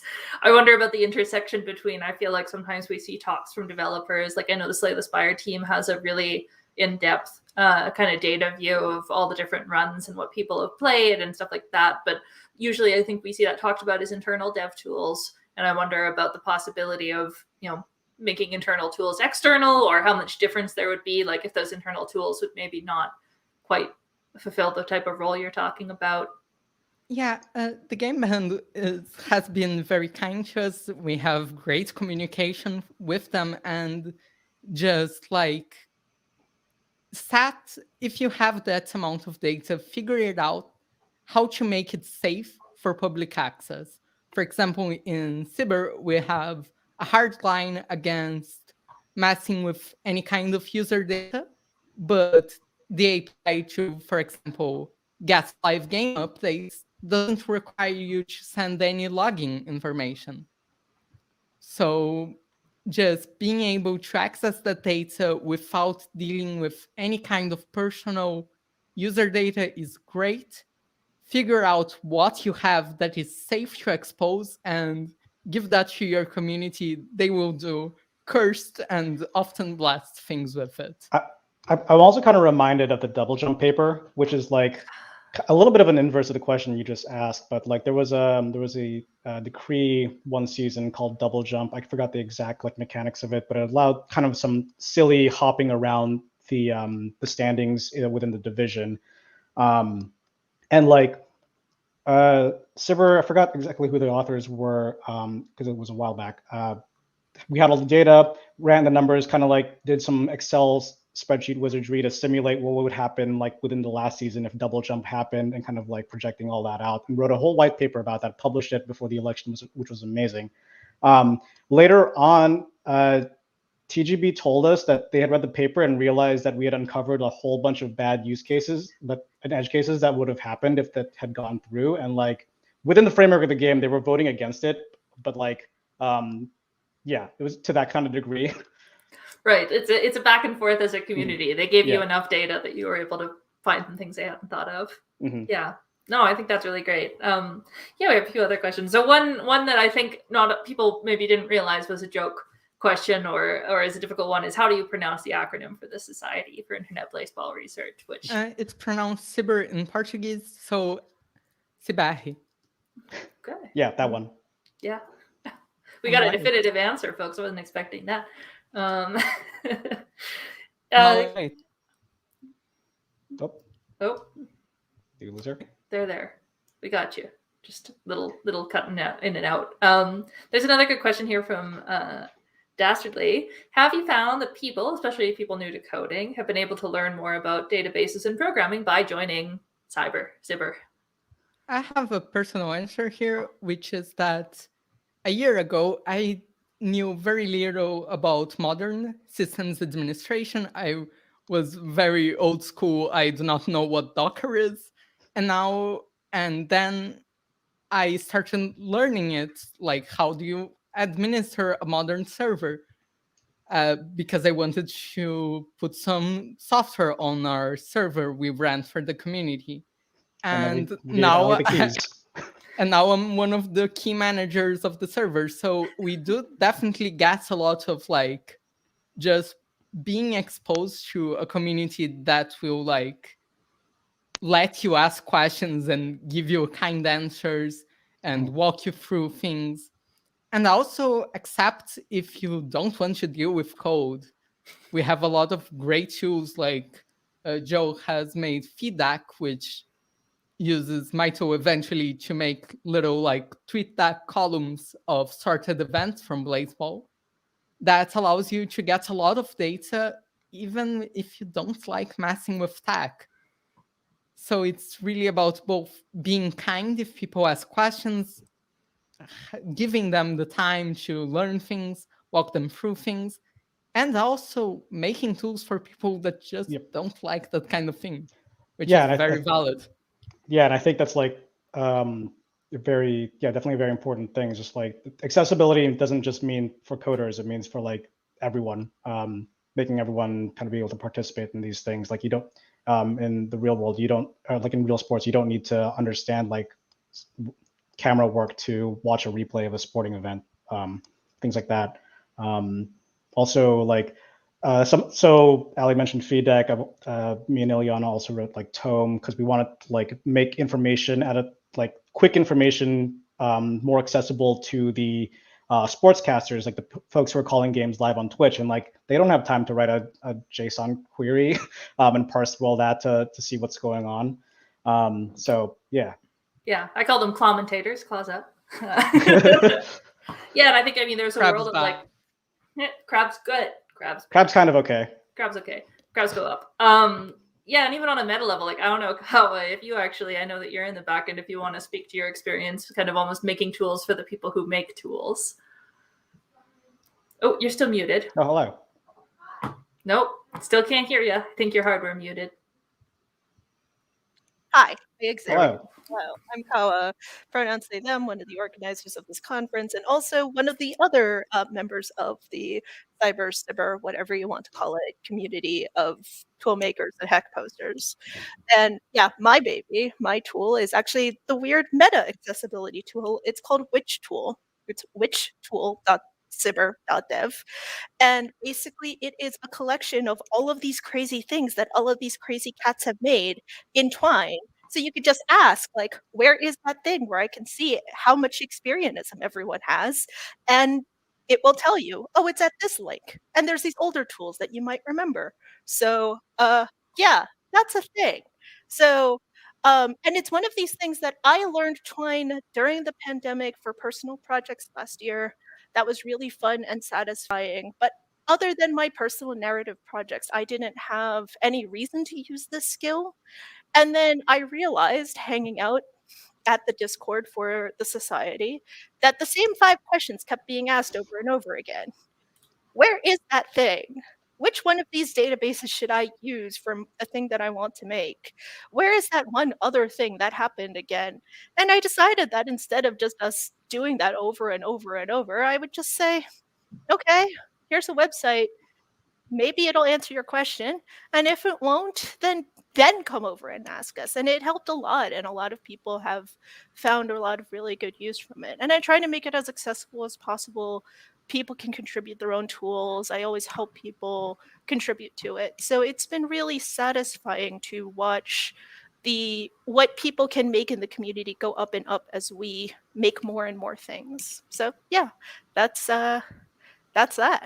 Yeah, I think it's something interesting about particularly this and again, like applying it more broadly, right? Of by, almost in some ways coincidence of the web data being more accessible, it created this way for people to engage with it and become this sub community that, I think it seems like people do learn a lot of new skills and engage with the game and do that storytelling in a way I think it feeds back into TGV's, level of excitement and happiness with the game. Also use Twine for your documentation. It's good. Yeah, Twine is great. And props to M. Laserwalker, who, besides being the main architect of this space, also helped create a very cool way to build Twine pages using modern developer tools, text files, and GitHub pages. It changed everything in terms of actually being capable of running a virtual community's documentation stack in Twine. It's a game changer to just be able to have a bunch of files on GitHub that automatically push to the right place and turn into a Twine format instead of passing HTML files back and forth. So props to M and props to Sibber for bringing all of that together at once into making something that helps a lot of people make sense of this very strange game. Yeah. Before we go, yes, that is no, not the app builder Geodesic. It's I will put a link in Space Hangar Lounge later on M's developers workflow for Twine. I will find that and put that in Space Hangar Lounge later. Yep. Cool. All right. Before we go, you have one I thing. might be able to get my cat on the breakout room. I cannot promise this, but my cat did try to knock out my door before we started this talk, so I might bring her to the room. Okay, you heard it here, folks. There may be a cat in the breakout room, which looks like will be Mage. Mage, yeah. It's and the one with the capybara in it. That will be in 30 minutes after our next talk. So thank you, everyone. This turned into a round table. But yes, thank you, Sibber. All right. So next up, thank you for your patience. Next up, we have Evan Debenham, developer of Shattered Pixel Dungeon, which I know I enjoy, and so does Kawa. So going to be talking about community-driven roguelikes, which is appropriate since we were just talking about community. And I'll hand it over to you, Evan. Thank you very much, Alexi. So my presentation is on community-driven roguelike development. Specifically, I'm going to talk a bit about my experiences working on Shattered Pixel Dungeon and how it came from the Pixel Dungeon community, has been influenced by it, and how it involves it in its development process. So firstly, let's talk about how the game started from Pixel Dungeon. Pixel Dungeon is a traditional roguelike, by most definitions, that tries to be a bit more approachable. It has pleasant pixel art graphics instead of ASCII. It has a fairly simple tap and click-based interface that works well on both phones and computers. And it has less upfront complexity than many roguelikes, but it's still got a lot of stuff that can be engaging. It's very much a coffee break roguelike, and it's inspired by Brogue. Pixel Dungeon was originally made using Java for Android, but it was eventually ported to the libgdx game library and is now available on iOS and desktop computers as well. It was made by Oleg Dolya, also known as Wannaboo, and it was pretty successful. It spawned a whole bunch of communities, which I'll talk about in a second, and has over 5 million downloads on Google Play, as one example. So Shattered Pixel Dungeon is a game that I make based on Pixel Dungeon's open source code. It originally started as a balance modification, but has slowly become its own game. And its main goal has been to expand on Pixel Dungeon while still staying true to its roots. It's been going for 7 years now, and almost all of the content in Pixel Dungeon is overhauled. It's also been pretty successful, so much so that it's now my full-time job. The 2 screenshots we have here are from the game's main interface and a typical scene you might see right after starting a game. So let's go back to Pixel Dungeon here for a second for comparison. You can see that there's a lot that's similar, but a lot has changed as well. So Pixel Dungeon has spawned a bunch of different communities. There is a subreddit with over 17,000 members, a wiki with over 1,000 pages, a Discord with over 2,000 members, and several non-English communities too, such as in Russia, South Korea, and China. You can see here 3 examples of pictures of logos, of 3 of those communities. The subreddit on the left, the wiki in the center, and the Discord on the right. These communities were Shattered Pixel Dungeon's launching point. After an AMA, or Ask Me Anything, on the Pixel Dungeon subreddit, Whataboo decided to make Pixel Dungeon open source. At the time, I was working a regular computer science internship and realized that if I wanted to get started making games, I needed to do it soon. So the game going open source seemed like an amazing opportunity for me to get my feet wet. Originally, I was just going to modify the game's balance, tweak a few items that I thought were over or underpowered. And the name Shattered Pixel Dungeon came from an old blog I had called Shattered Pixel, and the fact that I was shattering Pixel Dungeon's balance. The initial reaction from the community was overwhelming. The first release was just on the Pixel Dungeon subreddit, and clearly the community was really thirsty for more Pixel Dungeon content, because the response I got on the subreddit was so overwhelmingly positive that I decided to release on Google Play way ahead of schedule. The first release was 0.2.0, and it got over 100,000 downloads within a month. This meant that Shattered completely blew past the obscurity problem that many new games face. You can see on the right there a little graph showing the new downloads Shattered Pixel Dungeon had right after its original release. You might think that that huge spike is all the Pixel Dungeon community, but actually the community itself was that smaller growth up to the spike before it. What happened was the attention from the Pixel Dungeon communities caused the game to rank well on Google Play's listings, which exposed it to a greater audience. The Pixel Dungeon community was quite literally a springboard to Shattered Pixel Dungeon's early exposure. And over the years, Shattered has grown with the community. That huge response, as I mentioned, meant Shattered kept growing. It became a complete overhaul eventually after several years, far from the original intention of it being just a balance mod. Because of my activity on the subreddit, I became the sole administrator, and eventually I also started a Discord. Over time, these communities grew in size, and eventually I was able to take a step back and no longer be the sole admin or moderator. I've also started a dedicated blog website for Shattered as well, shatteredpixel.com, which has links both back to the subreddit and also a news feed in the game. In this way, I'm trying to pull people from Shattered Pixel Dungeon into the greater Pixel Dungeon community. Over the years, Shattered and the PD communities have grown together.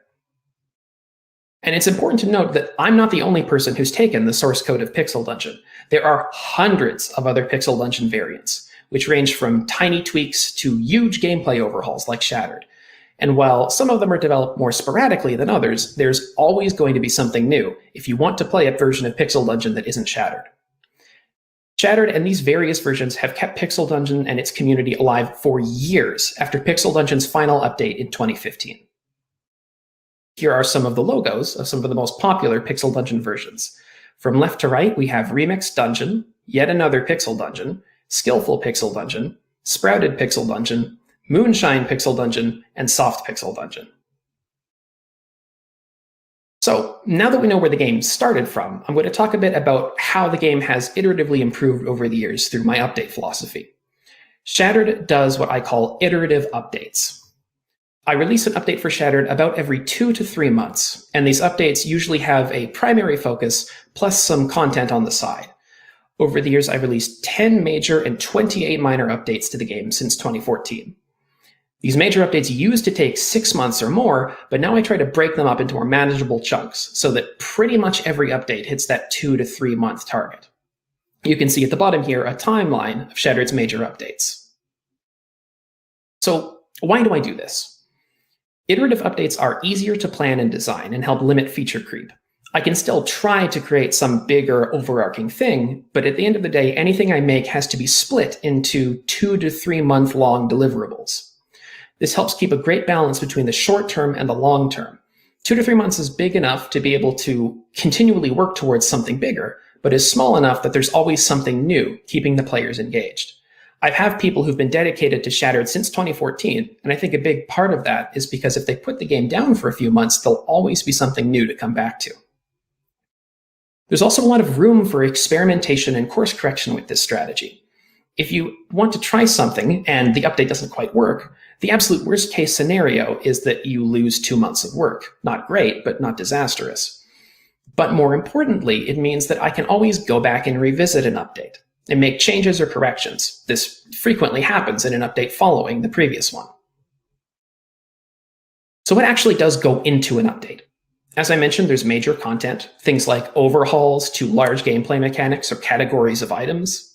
There can also be minor changes and improvements, things like a complete overhaul to a specific item or a specific character. A specific enemy, rather. A player character rework would be a major content overhaul. There could also be balance adjustments, buffing or nerfing various items to try to keep the game more fair. And of course, there are quality of life tweaks and bug fixes too. On the right here, you can see an example of Shattered Pixel Dungeon's changes screen. Instead of just having a big wall of text, and after 7 years, it would be a huge wall of text, I tried to make the changes screen a little bit more bite-sized and interactive. Every single one of those icons can be clicked to show more details about what that specific thing has changed in this update. This way, the changes scene still provides full detail, but can fit onto a phone screen and isn't overwhelming at first glance. But you might ask, how do I decide what to actually change or tweak? How do I know a particular thing is underpowered or overpowered or unpopular? I have 2 major sources of feedback that I use to work into this iterative update model. The first thing is gameplay analytics. Shattered Pixel Dungeon is primarily a mobile game at the moment, so I use Google's Firebase library. This provides me with crash and error reports, engagement data, such as how many players are playing the game and in what areas, and gameplay data, such as what items or characters are being used and what their success rates are. Importantly, no personal information is collected. This is not an advertising tool. This means that players are free to help development of the game just by playing it, and there's no detriment to them. As an example of this, I might pull in a bunch of information about a new item that's been added to the game. I'll see how many players take that item and invest something like a scroll of upgrade into it compared to all the other items in its class. I can then see, of the runs that have invested in that item, how often do they win? Using this, I can come up with a somewhat objective evaluation of how powerful particular items are. It's important to note, though, that while this data is objective, it can be misused. You can easily mistake correlation for causation. For example, the very high-tier weapons in the game have really high win rates, but not because they're massively stronger, but because players tend to only invest in them at the later stages of the game. Also, very importantly, while I do pride myself on all of the mechanics in Shattered Pixel Dungeon being viable, just because all the numbers are the same doesn't mean that a game is actually fun. So speaking of gameplay feel and fun, the second major point of feedback is, of course, feedback from the players themselves. I get player feedback from a bunch of different channels, including emails, messages on the various Pixel Dungeon communities, and even reviews in app stores like Google Play. I feel like the most valuable thing this feedback provides is perspective. When you're working on your own game, it's really easy to become your own echo chamber and end up working only on things that you want and that you like. And while your perspective is important, the perspective of all your other players is too. So by constantly pulling in feedback from other people, you can kind of temper your own perspective and broaden it so that you're making a game for more people. Importantly, though, players can be biased too, and sometimes your most dedicated players can have the most biased perspectives. That doesn't mean their feedback is worthless. You just need to recognize when they have particular biases and account for them. One way in particular that I think works really well is when players want to give a specific suggestion about something in the game. Don't take their suggestion at face value, but instead try to understand the desire behind the suggestion and try to address that. As a somewhat funny example, I have on a few occasions, I'm serious, had players suggest that I add Sans from Undertale as a boss to Shattered Pixel Dungeon. And while obviously that on the surface is ridiculous, the very real piece of desire behind that is that the players want more interesting and engaging boss fights, and that is something I can do. And finally, one other important part of feedback is getting that feedback early. Every single update that Shattered has an open public beta that lasts for at least a week. During the beta, I do things like quickly fix critical issues. Generally, betas are stable after about a day. I'll finish up any outstanding game content, gather feedback, and make any critical tweaks based on that feedback.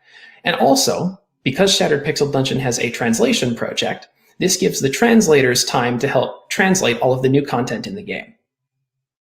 Importantly, this means that effectively, my players are my QA. And when you have a very big multi-million-dollar game studio, you've probably heard the complaint, your players shouldn't be your QA. I think that makes a lot of sense for really big game studios. But for smaller independent developers, as long as we're honest about it, I think it's a really, really great symbiotic relationship to offer your players your content a little early in exchange for them helping you shape it and fix issues in it. In particular, from a development speed standpoint, it also means that I don't have to just frankly waste time testing content over and over and over and over again. The players can do that for me. So that's a lot of talk about the little details, but what about the bigger overall design? Well, obviously game design in general isn't the point of this presentation. I am going to go over to two particular things. The first is designing for interaction. And every single time I try to add something to Shattered, I try to contextualize it in terms of how the player interacts with the game and how the game interacts with the player. And so I want to create new and interesting ways for those interactions to occur, both in terms of the player interfacing with the game through their hero mechanics or their items, and also the game interacting with the player through the environment, obstacles, and enemies. One major thing I found is that active, engaging effects that impact player decision-making are way more fun, generally, than passive ones. Giving players, say, a +1 to damage, for example, isn't that interesting. It doesn't mean it doesn't have a place, though, of course, because not everything can be really complex and interesting, as too much complexity can be confusing. Secondly, speaking of complexity, I like to think of Shattered's game systems in terms of layers. Shattered will have things like the core tap-based gameplay at the very base, and then there can be things like consumable and equipment items on top of that.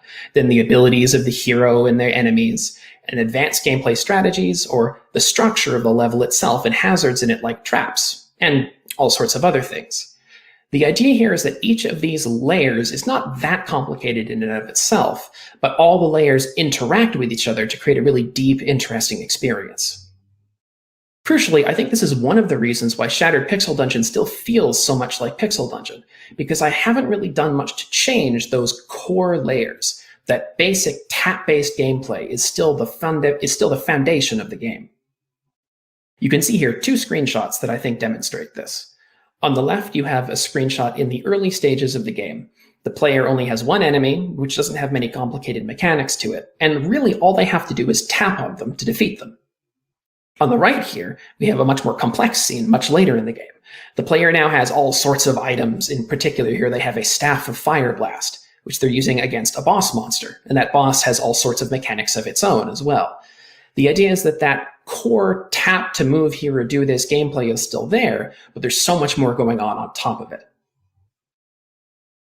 So with those design tenets in mind, how do I actually create development plans for the game? Well, firstly, planning is important, even with an iterative update model, because I have to think more than one update in advance. I need a long-term direction to contextualize all these updates in, and the players want to know what's coming in the far future. Ultimately, my plans are a mixture of my own ideas and community sentiment. Some plans are part of my own design mixed with feedback from players. For example, I recently created a new complexity layer, if you want, to the game, the talent system for the heroes. Many players told me that hero leveling up wasn't very interesting, either through suggestions or other types of feedback. And so in response to that, I created a system where the player gets points every time their hero levels up, and they can spend those points on all kinds of interesting abilities, some of which change their decision-making. Another example, to go back to that more interesting bosses discussion I mentioned, is a couple of years ago now, 7 years, it feels recent if it's a couple of years old, I recently overhauled all of the enemies and bosses in the game, again, to increase interaction in many cases. But there have been some ideas that are almost completely community-driven, such as the game's translation project. I helped set some things up on a technical level, but for the most part, the players do all of the translation work on their own. So with those long-term plans, I personally think it's really important to share those. So I have, as I mentioned, a website, shatteredpixel.com, where I write about 12 blog posts a year at the moment. And these share a lot of my grander, longer-term plans with the player base. The idea here is firstly to get players excited. Secondly, it helps me be a bit more concrete about my own ideas. But thirdly, it also means that it gets players talking about the things I'm planning, which means that I can gather feedback on upcoming content before I've even released it. And finally, it's really important to note that while Shattered is primarily a solo-developed game, I've definitely gotten some help along the way. Some examples of this are splash arts by Alexander Komatov, music from Christian Haristo, sound effects from Charlie, those translations from the community, and of course, on a more technical level, the libgdx Java game library, which has allowed the game to release on new platforms, and the original Pixel Dungeon source code that made all of this possible. Unfortunately, most of these things aren't really too visual, so it's a little hard for me to show them to you, but I can showcase the hero splash arts, which I think are really great. I'm just going to leave these up for a few moments, so you can appreciate them.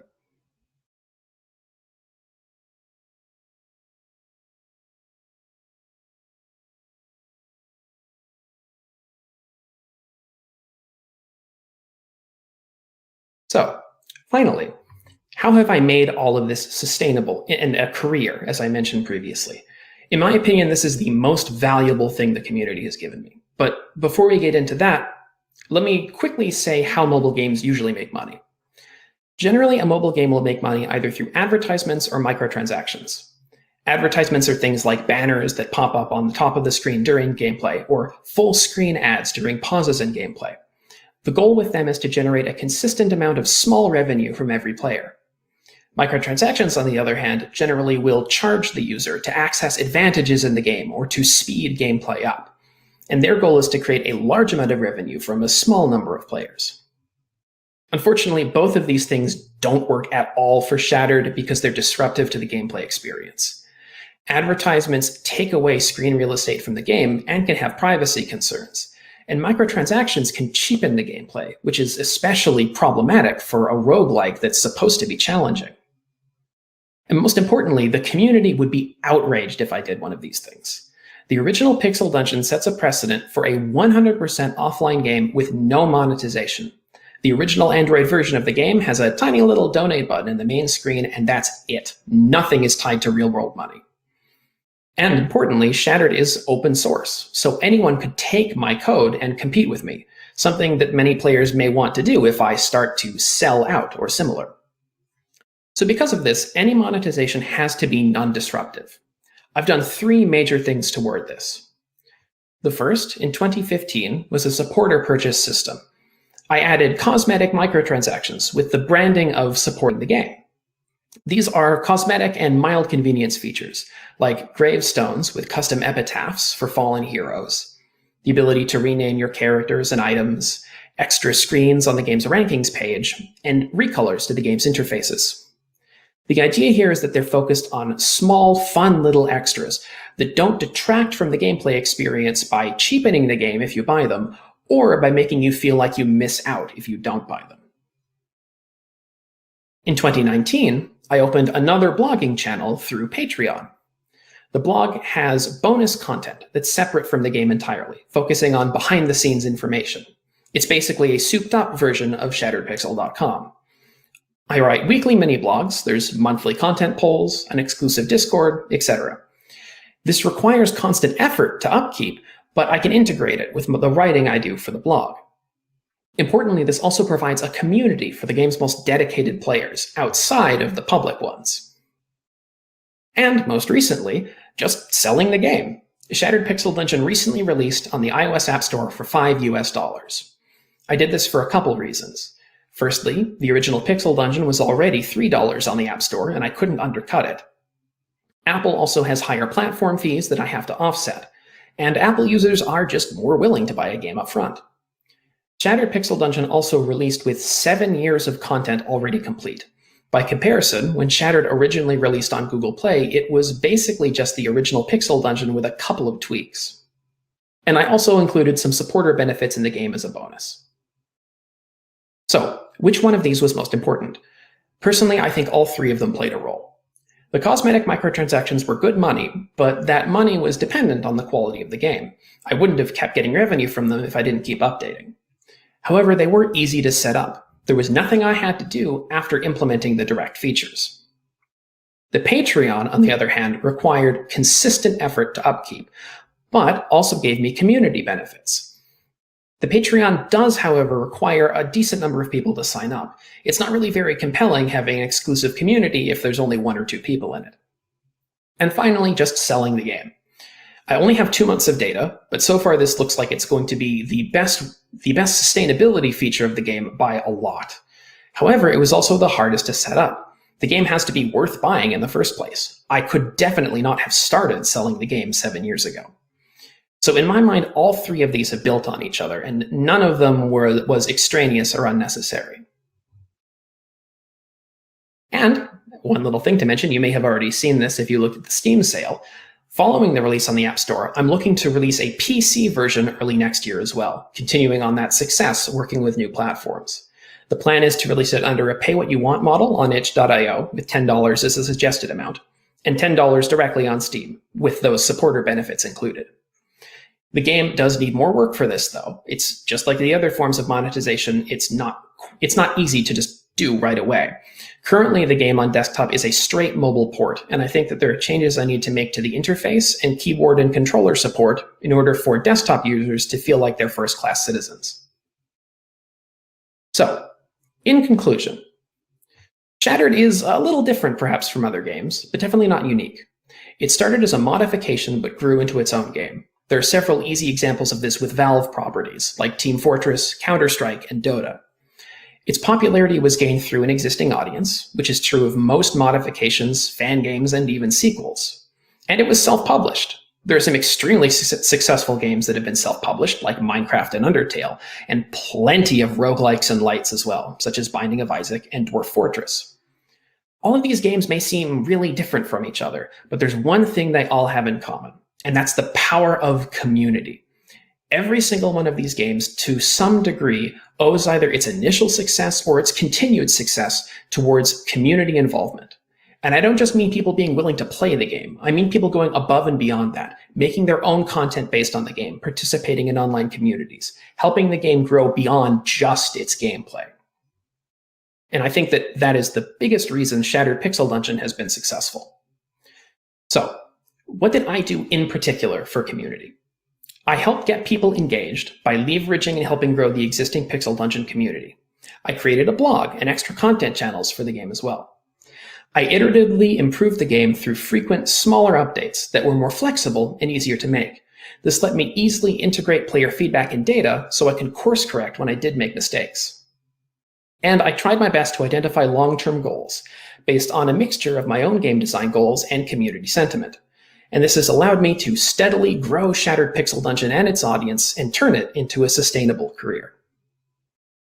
Thank you very much for listening. I think we have just a little bit of time if there are any questions. We do have a little bit. Thank you so much, Evan. It's really great. Mobile kind of roguelike development is something that we haven't really been able to showcase much here before. So we really appreciate you taking the time to talk. Thank you very much for having me. Yeah, of course. The first question that I think is a really solid one is from Darren Gray, which is, how do you manage default negativity towards any change from veterans? Oh, that's a very good one, actually. So this is actually a recent example of that, the new music in the game. rather than having the old music and then just add new stuff and have a kind of a weird rift in music styles, Christian and I opted instead to remake the game's existing tracks, which have been in the game for almost a decade now. Ultimately, when it comes to these things, you have to, at least what I have done, is accounted for the fact that there's going to be some change resistance. There will be players who will just say, I hate this, change it back. Why is it different? And you just sort of have to take it. And I know that's not necessarily very helpful if it's something new for you, because you might not know what's the acceptable amount of dislike. But in my own experiences, there is a noticeable difference between change resistance and the community genuinely not liking something. Right. And I so suppose it's kind of experience to pick up on that difference. I suppose one thing to note is what are they saying aside from just being upset? Is it please change it back, or are they giving you actionable reasons why they dislike the new thing? Right, that's a good point. Yeah, maybe one other quick question at the 2 minutes we have from Cuttlefish Man. You mentioned earlier how you occasionally run up against stuff that's unfun but is balanced. Can you talk about an example of that?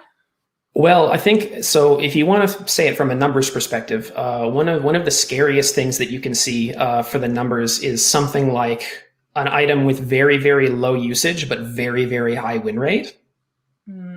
Because that means there's something that's preventing the players from using that item frequently, but when they use it, it's very, very good. Or similarly, if something has extremely high win rates, but the player feedback you're getting isn't that it has very high win rates. When there's that kind of big disagreement between player sentiment and the numbers, there's got to be a reason for that. So at least from an analytics and feedback standpoint, you have to identify why that's happening and then try to account for it. And most commonly for me in Shattered Pixel Dungeon, it's when there are big sources of passive power. When there's something like an item, like just as an example, say an item that makes the player regain their health more quickly. That's not very visual. The player isn't really going to notice when they get little bits of health, but it makes a big, big difference to how likely they are to beat the game. Right. Right. Okay. Well, thank you. And yeah, again, a lot of it comes back to interaction. That's right. From my experience, the most surefire way to make something fun is to have it change the way the player wants to interact with things. Yeah. I think that ties nicely into earlier talks we've had too about even, questions about juiciness of like, what actually do you feel in terms of the way the game's playing out? Yeah. Excellent. Well, right on the hour. So thank you very much, Evan. And thank you for having me. Really, it's been great. Yeah. Thank you. Thank you. All right, everyone. So to recap the speaker breakout rooms. So from the very beginning of this block, which feels like a while ago, but was great, was Jason talking about before you fix a leak, ask if it's a fountain, and that will be in Tourist. Then we have Ali and Joe from Sibber in the Mage room. And for Evan, we have given the Warrior room. So enjoy those if you want to go do some speaker breakout. We are now going to have another hour-long break to, recharge, think about having another meal, definitely get some water, stand up, stretch, a lot of time in front of the computer, and spend some time in the social space, hang out with other people. Again, reminder, at any time, feel free to wander around. You don't have to be in the theater just because there's talks. You can pop out the chat, you can pop out the video screen and take it other places, or you can catch the recordings later. It's totally up to you. And as you wander around, feel free to jump into text conversations, video conversations. There's some fun things to discover in the space. You might notice people get funky usernames. That's usually from hidden things around. So look around. Take a break. This is actually the end of my emceeing for the day. So thank you all for being such a lovely audience. I really love doing this.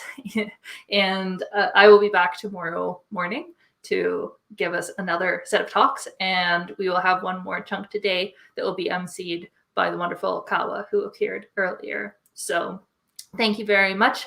Enjoy your social break and the rest of the conference. And I will see you all tomorrow, and I will see you around in the space. So see you there.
Okay, I think we're about to come on. Just a second. All right. Hi, everybody. Welcome back. I hope you had a nice, relaxing break. I hope you got to explore the space, have some fun, get some rest, have something good to eat. We're here with our last set of talks for the evening. Our first one is going to be from Spencer Agar. They are going to be talking about tooling for roguelikes and ProcGen. They're a senior game design engineer at Monomi Park and a roguelike tinkerer and enthusiast. They've spoken here a number of times in the past on various things, including very memorably a ritual system set, which was pretty fantastic. But this time they're talking about tooling and how we can make specialized tools for ProcGen and roguelike development. So without further ado, take it away. Awesome. So thank you very much. And thank you all for coming to listen to me talk about tooling. My name is Spencer, and as Kawa said, I am a game engineer at Monomi Park. I'm working on Slime Rancher 2, which is not a roguelike, but some of the same stuff that I'm going to talk about actually still applies. And in my free time, I'm a dabbler in ProcGen and roguelikes, which means that I have a lot of projects that I've started and never finished or released in any form. So when I signed up to do a lightning talk, but I live in California, so I don't really know what lightning is. So instead, I'm going to talk about tools. And the big idea that I'd like you all to be able to take away from this presentation is that you can build and use tools for your roguelike, for ProcGen, for your team, for yourself, for non-engineers or people who aren't involved in coding. And you can build, like, tooling is, such a broad topic. So I'm definitely not going to cover literally everything, because that would be, years of a talk, and I'm here for, 10 minutes. But we can do lots of interesting things with tools in roguelikes and in procedural generation. So what do I mean by tools? What I'm going to be talking about specifically is content creation tools as they relate to procedural generation. And so I mean software that helps to create content for the game by creating the procedures in the procedural generation.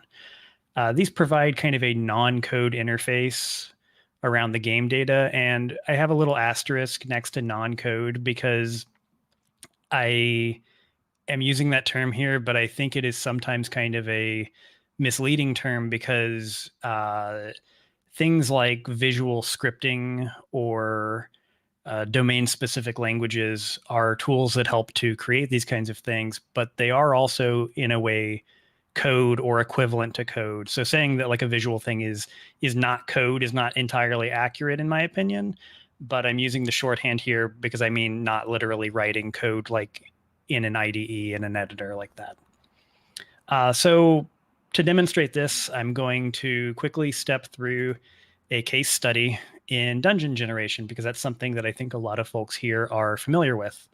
And the dungeon that I'm showing here is what I'm going to be building a tool to generate. And it is one of the most basic dungeons that I think I could think to make. The steps for it are: you start with an empty area. You use binary space partitioning, which, if you're not familiar, is a way of just taking a space and splitting it in half repeatedly until you get a bunch of little areas, usually rectangles. In this case, they're rectangles because we're starting with a rectangular area. We're going to fill each of those regions with a prefab room. You can actually see in the example here, I only have two shapes of prefab room, these kind of Space Invader-y looking ones and these sideways Tetris T blocks over here.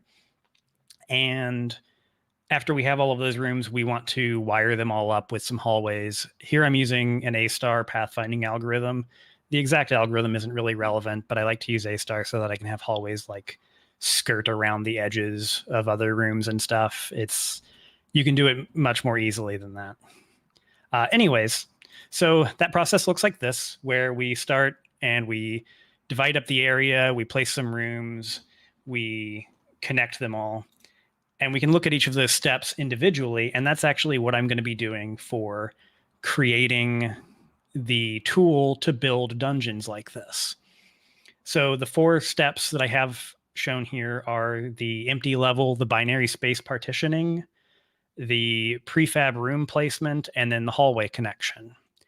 And we can build a tool to do this. And in fact, I did.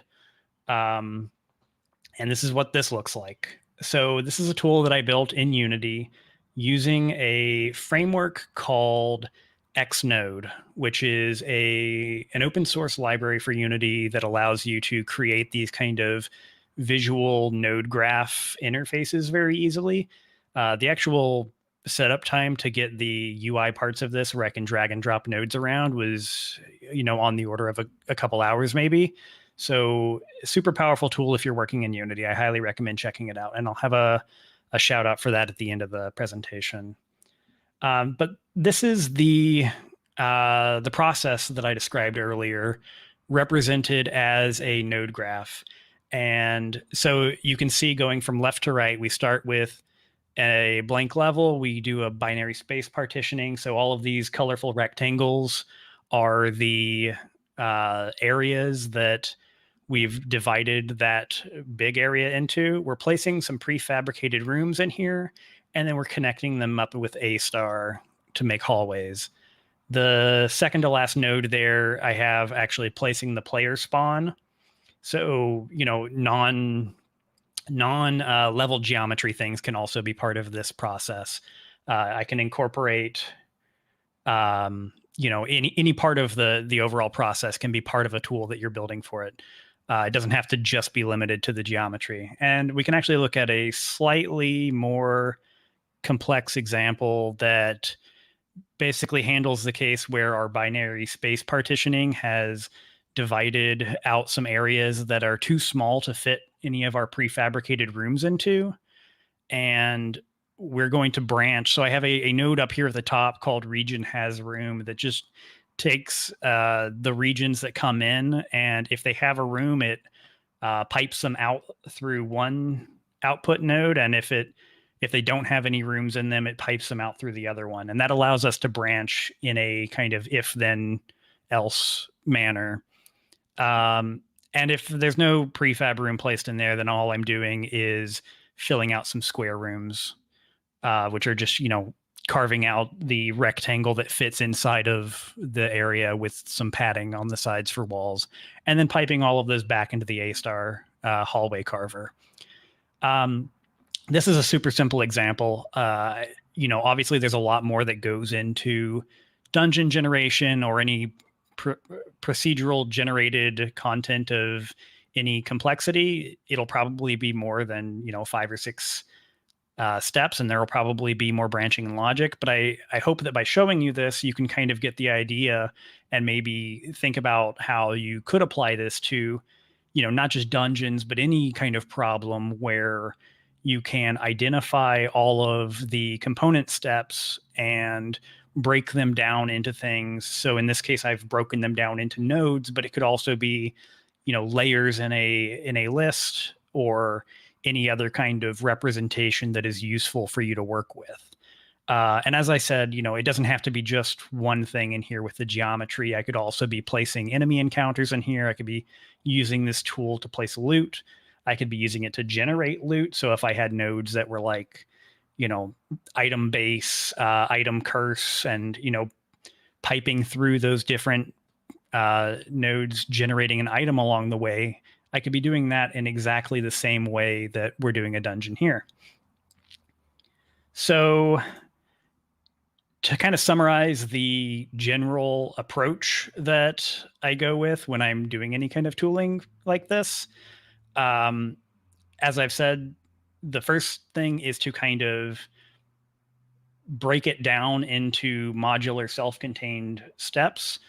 And these kind of become like Lego pieces. And so the more reusable and interconnectable your Lego pieces are, the more expressive power you're going to eventually have with that tool. And you'll want to expose parameters on these. So if I actually go back to the previous thing on the binary space partitioning node, the second one in the list there, I actually have a number of parameters like the max and minimum size that it'll divide things up into. So exposing those parameters, provides more power to each step in the process as well. The secretly hard part of all of this is making it friendly to work with. So, finding frameworks that make the user interface part easier is always a boon, because then you don't have to worry so much about that when you're trying to build the hard procedural generation part. So real quickly, I just want to shout out some existing tools that do this. Actually, a few people have shown off their cool tools in talks today, so I was really excited to see that. And I'm sure, a lot of people have their own little tools that they've built for things, or not so little tools even. So this is a thing called Dungeon Architect. It's available for Unity and Unreal, and it creates dungeons based off cyclic generation.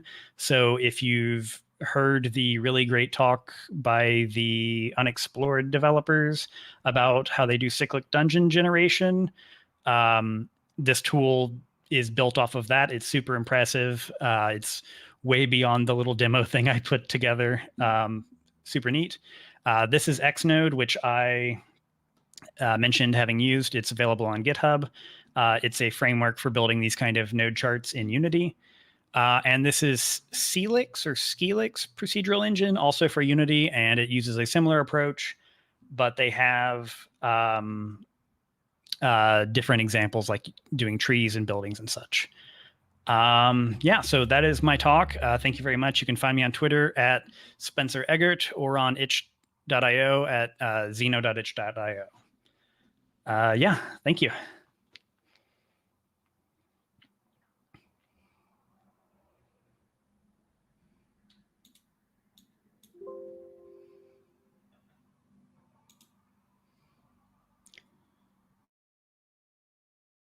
Hi, I'm back.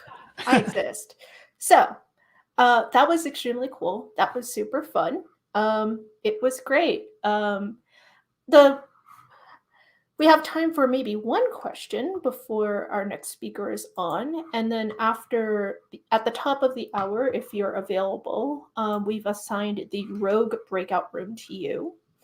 And the question that I had, honestly, was how do you balance time building a tool versus time implementing stuff in a game? It feels like it'd be very easy to just get constantly stuck in building and refining tools and tool UI and then never actually make a project happen. Yeah, that's actually a really great question, and a very so funny story. The demo thing I was showing off, the dungeon generator that I had created, it is very hilariously in a project titled 7DRL 2021, which I did not ship a game for 7DRL. And for the audience that might not be familiar, 7DRL, if you want to explain. Yeah. So it's a 7-day roguelike development game jam. So on the in the interest of time versus tooling, that is not usually a situation in which you would want to invest a lot of time building tools, because you are on such a tight timeline. I think it really does come down to you can make a very kind of mathematical judgment of time saved versus time invested, if you want. And that is something that, in kind of professionally, when I'm looking at building tools on Slime Rancher, that's one of the big considerations is this going to save everybody a lot of time while taking me a little bit of time to create? Or, am I going to invest a ton of time and people are not going to really gain anything out of it? So that's really the kind of mental calculus that goes into it a lot of the time. Sometimes you're building tools for the broader range of expression that they give you, and then it's harder to kind of put that into a strict value, like time value equation. So then it kind of becomes more of a judgment call. But yeah, usually you don't want to do it probably in a game jam scenario if you don't have the time to do that. Don't do what I did. do as they say, not as they do. Excellent. Well, let's see. We have one more minute. Maybe we could just let you get going because our next speaker is available, if you don't mind. And All again, at the top of the hour, if you're around, maybe you'll be in Rogue and people will can try talk to. with you there. Great. So yeah, our next speaker is Tom Robertson, another fantastic past speaker. If any of you remembered some procedurally generated whales from several years ago, as well as a past IRDC speaker from the predecessor to this conference that I ran many, many years ago. And he's talking about a very fun topic, a new understanding of procedural super attacks. We already had some talk earlier about juice and like really fascinating, funky little things. And I think this will be a fun dovetail into that. So Tom, take it away. Great. Yes, absolutely. You can hear me okay, right? Yep, you're great. Excellent. Okay. Well, yes. Actually, I saw that juice presentation, and I did think it was synergistic with my presentation. Let's get right into it because, it's a short situation. Want to make sure that has no audio because I just want to show the video. The key here is that many years ago, I played Final Fantasy VII, and I was astounded by all the super special final limit break attacks that each and every character and monster seemed to have. I knew how much work this all took, and I said, this is what you get when you can hire 100 artists to work for your game. Pokemon has a move list of 826 moves. That's 826 possible attacks that a Pokemon could do, and each one has a unique graphical presentation in the game. Of course, we roguelike devs just don't have the resources to do that kind of thing. But we can use ProcGen. In fact, it's one of our super attacks, if you see what I did there. So in this quick talk, I'll show you how I set up to make a ProcGen super attack system and what I actually came up with and lessons learned. I want to emphasize that I'm not done. I haven't found any magical perfection. This is a work in progress for me. Sorry, I'm looking over here to my script instead of looking you in the eye. And I'm eager to learn what some of you have already solved this problem in some better way. And that will make me say, of course, when you tell me, oh, Tom, we just did it the red way. And I'm like, oh, why didn't I do it that way? So that's, story of my life. So you can see that big super attack presentations are made up of atomic pieces that are chained together. It's helpful to think and build in terms of atomic pieces. You don't get overwhelmed if you focus on each little piece. Each piece is mixed and matched with others and assembled into a complete super attack. So in code, I learned long ago that the atomic pieces should be added to a list. And the list took responsibility for ticking and drawing each atomic piece. And when the atom had reached its end, the list removes and deletes the atom.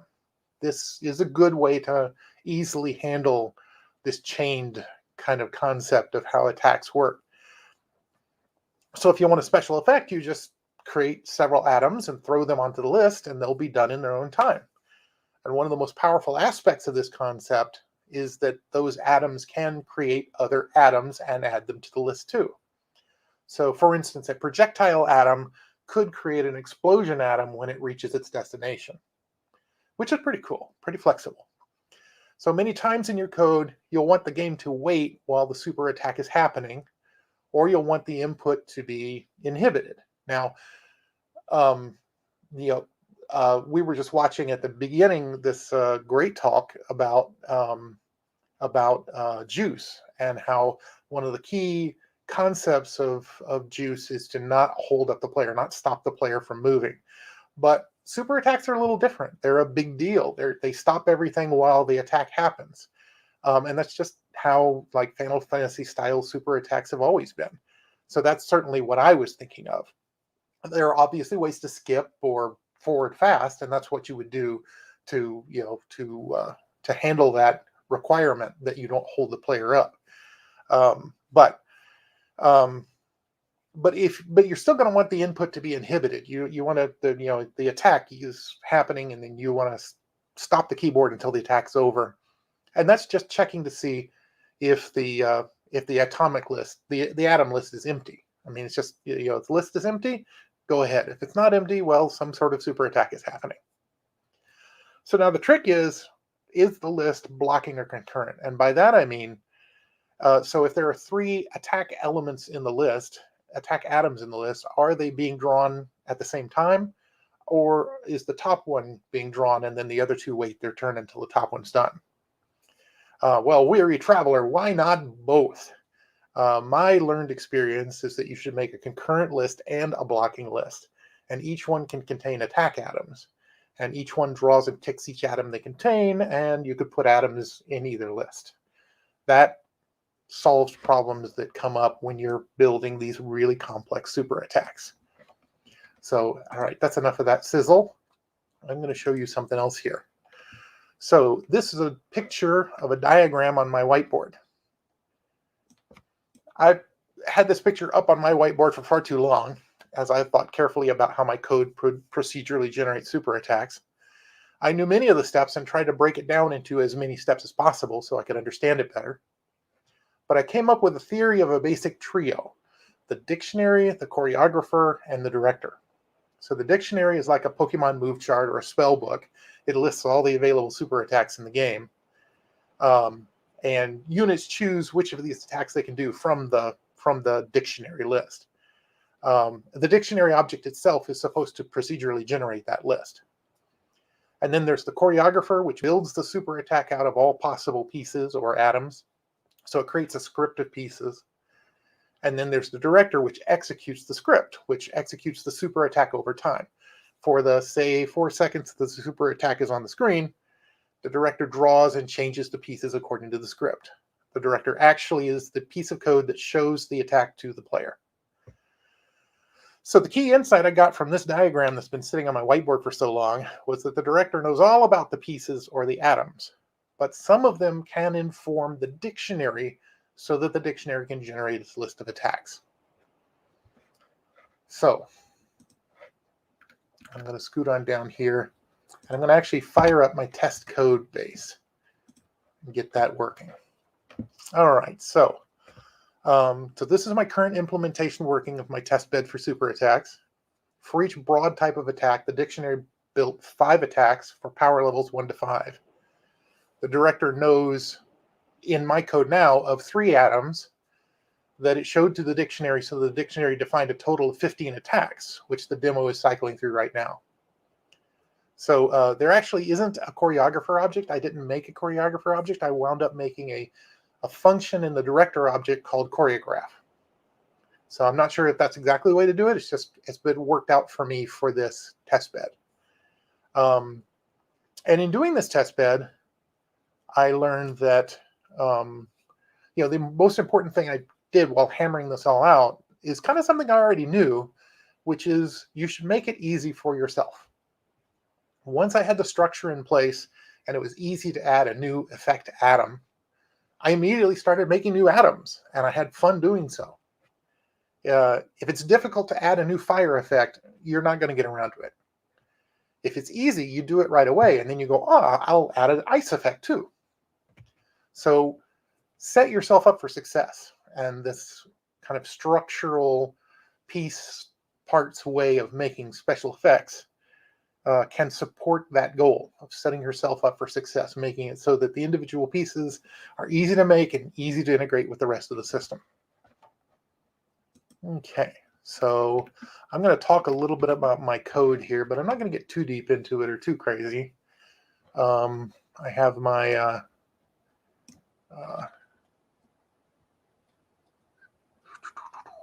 okay, everything's good. So this is my attack handlers table.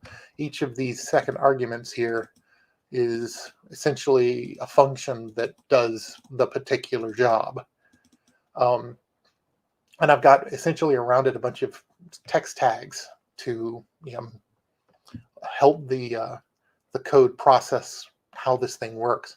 Notice again that these top three have a middle tag suggesting that they're the bit that goes between the source and the target.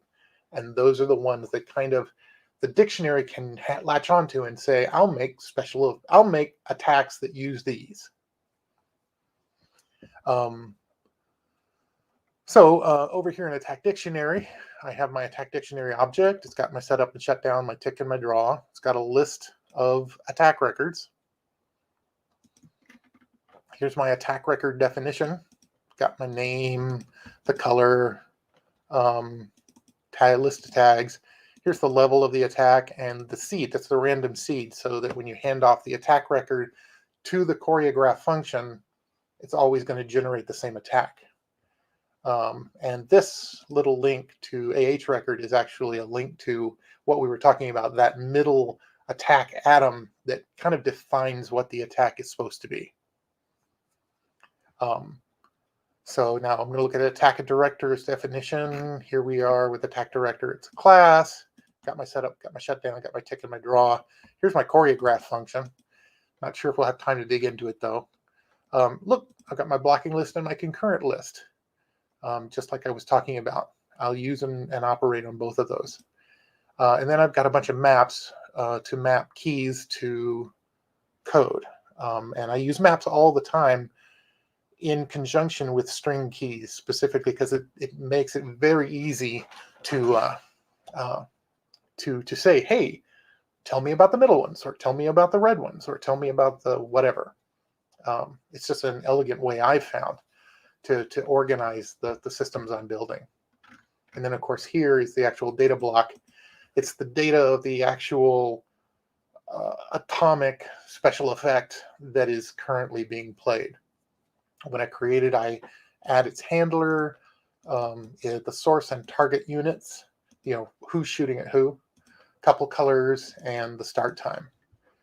And just, this is all generally data, but this is interesting because this is a flag saying, when this particular special effect is done, it took its half second or 4 minutes or whatever, or 4 seconds, then it just raises its hand, sets this flag to true, and then the outer system says, okay, well, we'll remove you and delete you and move on to the next attack.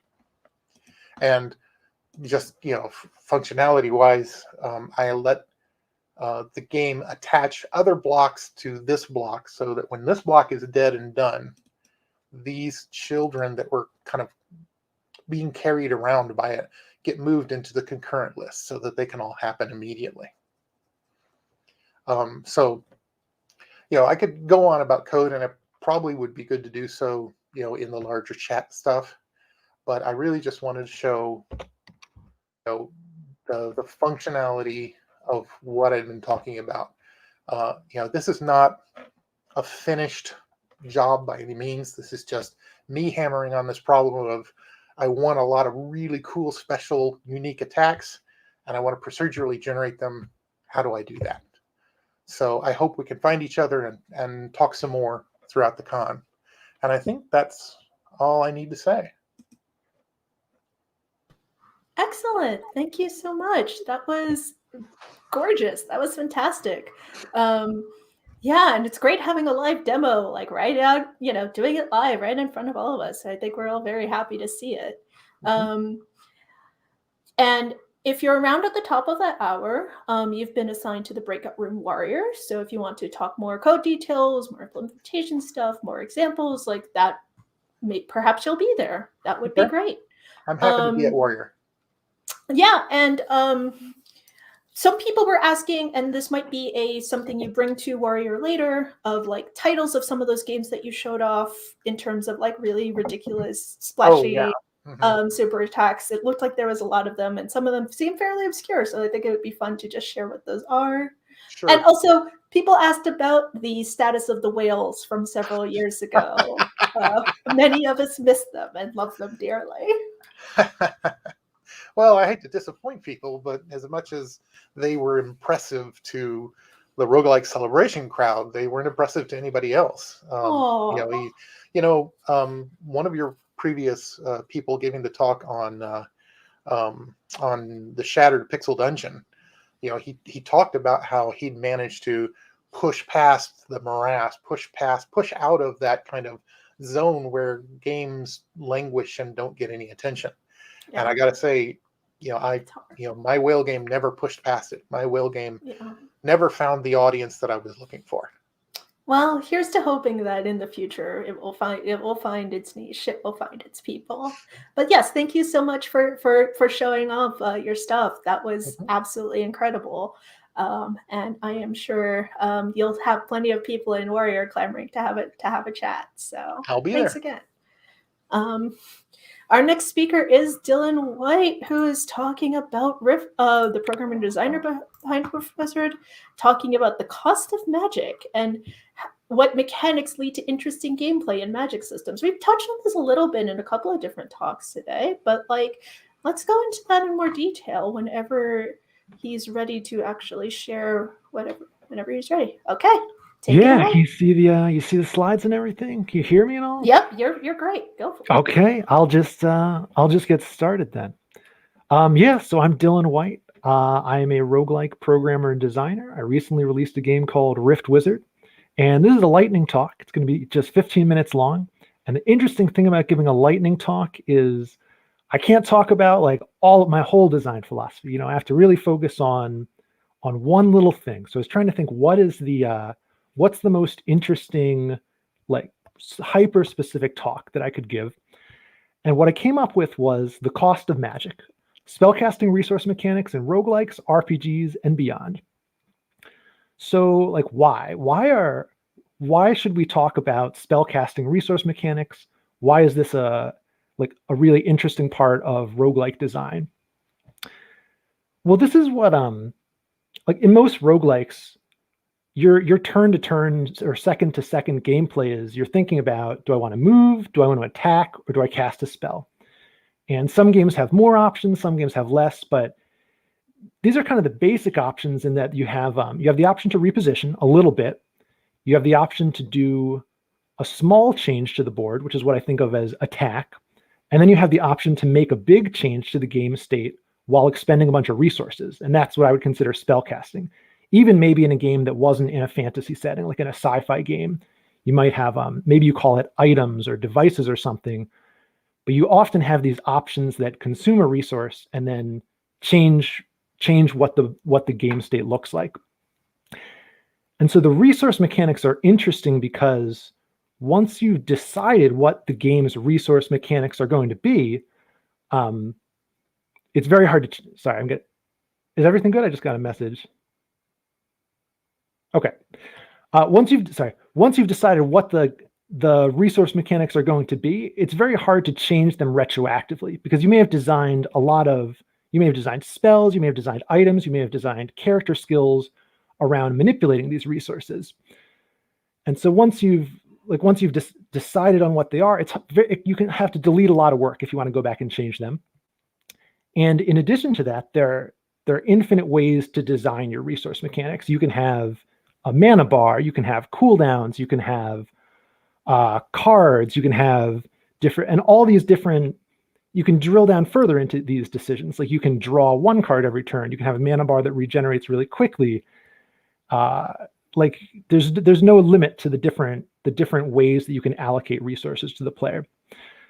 So I sat down and I tried to think about what are the most important things about resource mechanics. And I came up with 2 questions. And I think answering these questions, either for a game that you're playing or for a game that you're designing, will tell you a lot about that game. And if you're designing a game, then answering these questions will really shape your game. And so I think you really want to think about these questions before you commit to something. So without further ado, here are the questions. The questions are, number 1, how are your spellcasting resources renewed? And number 2, do different spells use the same resources or do they use different resources? And I'm going to call these renewability and fungibility. So I want to talk about each one of these and why I think both of these questions are really important and impactful to how a game feels. So first of all, renewability. How do you get your resource back after you spend it? Is it easy to get your resources back? Does your mana regenerate really quickly? Or is it difficult? Do you have to find a safe space to rest? Do you have to use a limited consumable that you can only find by finishing encounters and getting further into the game? And I think there's always a big debate over like which one is better. I mean, you'll always hear players asking you to make the resource easier to get, and you'll also always hear people telling you to make it harder to get. Each direction for this question has advantages and disadvantages. There's no like easy conclusion. I think that the way this impacts the gameplay of a game is if you can renew your resources really easily, you're going to cast your spells a lot. And that's really fun. It's really fun to cast spells in a game, especially a game that has a lot of audio-visual flair. So like a AAA game, like a great example is Diablo 3. Diablo 3, not technically a roguelike, but that is the game that I can think of that is the most satisfying game to cast a spell. It has great particle effects, great sound. There's this really like heavy sense that you are doing something, like you're doing something big when you cast a spell. And so for games like that, it feels a little bit bad if you can't cast spells a lot. You feel like you're like missing out on the fun part of the game. And I think like the basic thing here is the more you get to like, the easier it is to get your resources back, the more you get to spend them and the more you get to interact with the game and the more fun that can be. But then on the other side of the spectrum, the harder it is to get your resources back, the more you have to think about how you're going to spend them. And so for a low graphics game, and a lot of roguelikes fit into this category, the game I worked on, Rift Wizard, definitely an example of this. Dungeon Crawl Stone Soup is a popular example of this too. When it's hard to renew your resources, when it's hard to get them back, you have to think really hard about every action that you're going to take. So if the goal of your game is to make people think really hard and think really strategically, and you're willing to sacrifice some satisfaction, like some look and feel of your game for strategy, then maybe low renewability is the way to go. So that's renewability. Now let me just move on to the next question. This one's a bit more complicated. So the next question that I think is really important is, are all of the different resources in your game exchangeable for one another? Like, is there one big, does all your spell casting come from one pool? Or do you have many different pools of resources? The extremes of this would be a game where you have a mana bar and every spell costs mana. That would be a game that I would say has high fungibility. And then the other extreme would be a game that didn't have mana at all, where each of your spells just had a set number of charges. And when you cast Fireball, that has no bearing on your ability to cast Lightning Bolt. And this is really important because this dictates how the player is thinking about action selection. This dictates how they're thinking about what should I do now and why. If all your resources are fungible, then what the player is doing most of their time is trying to figure out, how do I optimize this resource? What's the best thing that I can do with my mana? What is the most damage that I can deal with my mana? What's the highest amount of healing that I can get with my mana, etc. Whereas if your game has low fungibility, then the player has all of these different actions that they can take, and taking one does not preclude them from later taking another. So they'll probably end up taking more different actions. And isn't a game where you take more different actions more interesting than a game where you take the same action over and over? So I thought about this some more. And really the drawback with making the player take different actions is now they're not choosing which action to take. So when you're thinking about fungibility in a game, what you're thinking about is, do I want the strategic depth of player agency and letting players evaluate a situation and think which tool is best for the situation? Or do I want the gameplay variety of having the player do different things? So there's no clear answer for what you want, but that is the consequence of going in each direction with the fungibility axis. So just to make this more concrete and look at a couple games and what they do. One game I think a lot of roguelike fans have played is Dungeon Crawl Stone Soup. So I like to use that for examples. And it uses an interesting trick. There are two different resources in Dungeon Crawl Stone Soup. One of them is mana, which you use to cast all of your spells. Very fungible. You can do a lot of different things with mana. And it's very easy to renew your mana pool. You can walk around and you get your mana back after a couple turns. But the other resource in Dungeon Crawl Stone Soup is Piety. And Piety works very differently. With Piety is the resource that you use to cast your priest spells, like your miracles. And it's harder to get Piety than it is to get mana. So Piety has lower renewability. You have to, the way the game works is you have to please your god in some way to get Piety, often by killing the enemies of your god or by taking some action that your god thinks is cool, like exploring the dungeon. And you usually have more than one thing you can do with Piety, but way fewer things to do with Piety than with mana. And so they use this Dungeon Crawl uses this cool trick where you have these two different resource systems. So you get the benefits of high fungibility and low fungibility in the same game. And that's a very common trick. If you look at game resource systems, you'll often see two resource systems layered on top of each other. Another system which is very popular is cooldowns. MMOs are big users of cooldowns, so World of Warcraft uses cooldowns. Tales of Maj'El 4 is a roguelike that uses cooldowns. And cooldowns are interesting. You can think of a cooldown system as a little mana bar for each spell. Like each spell has its own mana bar, which is the cooldown timer. It's very easy to renew cooldowns. They automatically renew over time or over turns. And there's zero fungibility with cooldowns. You cannot use the cooldown of one spell to pay for another spell. D&D spell charges, that's a zero fungibility. You cannot use one memorized spell to cast another memorized spell in Dungeons & Dragons or in any of the computer RPGs derived from Dungeons & Dragons. Cards are another zero fungibility mechanic, often with high renewability as you're drawing cards. And I have a little bit of time left. And one resource system that I want to talk about is a resource system that probably exists in your game that you may not even know exists in your game, and that is the implicit time resource. So you can think of time as a resource just like mana or charges or cards or cooldowns, because time is something that you have to use in order to cast your spells. If your game is turn-based, then just think about turns instead of time. And time always kind of works the same way. Time is a fungible, highly renewable resource.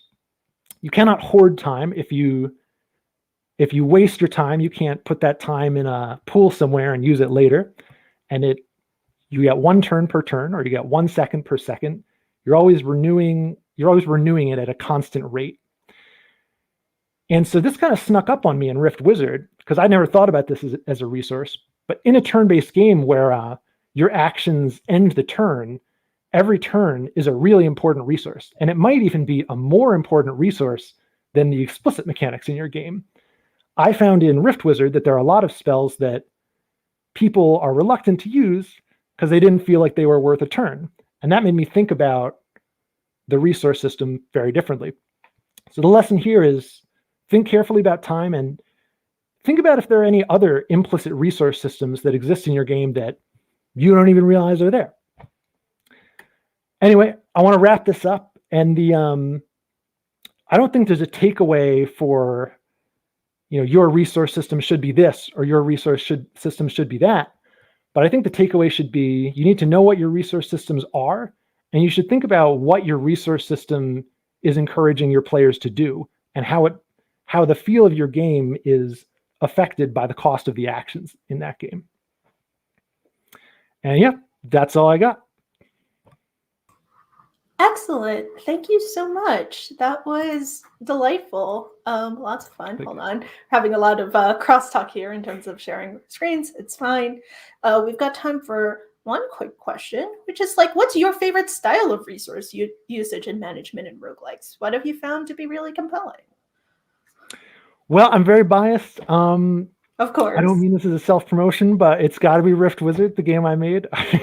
You make the game you want to see. You make the game. Yeah, I you made want to play. the I think outside of games that I made, I would have to say Dungeon Crawl Stone Soup, and I would say that the piety system in that game is really, really interesting. You can one What thing do you that's mean? really You don't ignore it entirely and just play Psalm all the time, all day, every day?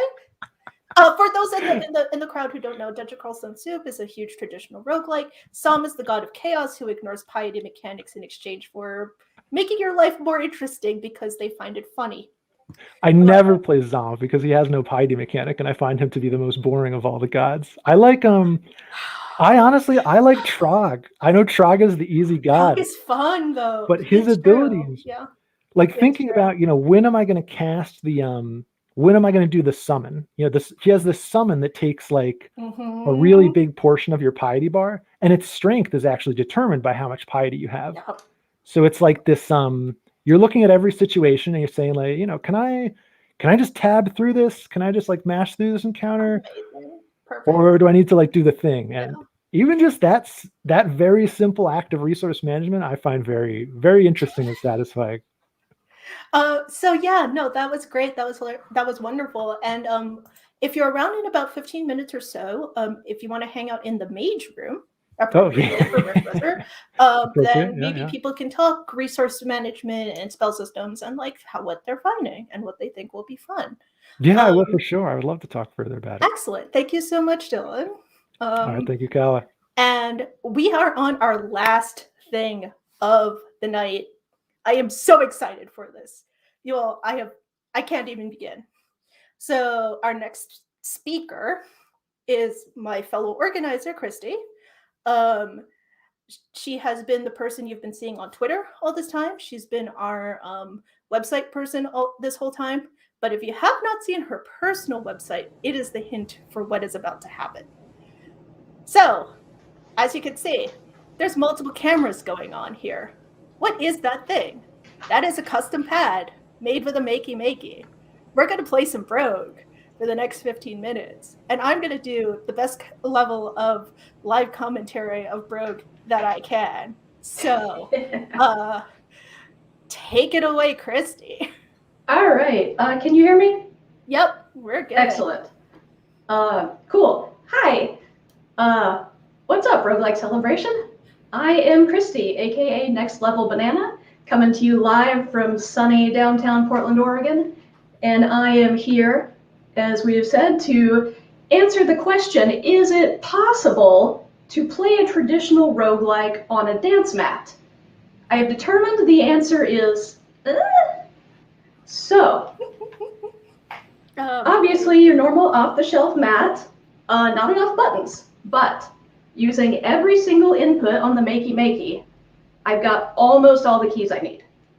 So, we've got directions over here. We've got search, no, apply, inventory, throw, explore, equip, space is no, yes, enter. I can't call anything, but given the amount of letters I have, I think that's fine. Two quick things. Ground is an important piece in connecting a circuit. So this is going to be less DDR, more twister. I got to have one foot on ground and the other foot on whichever other button I want to press. This would be easier if I had longer legs.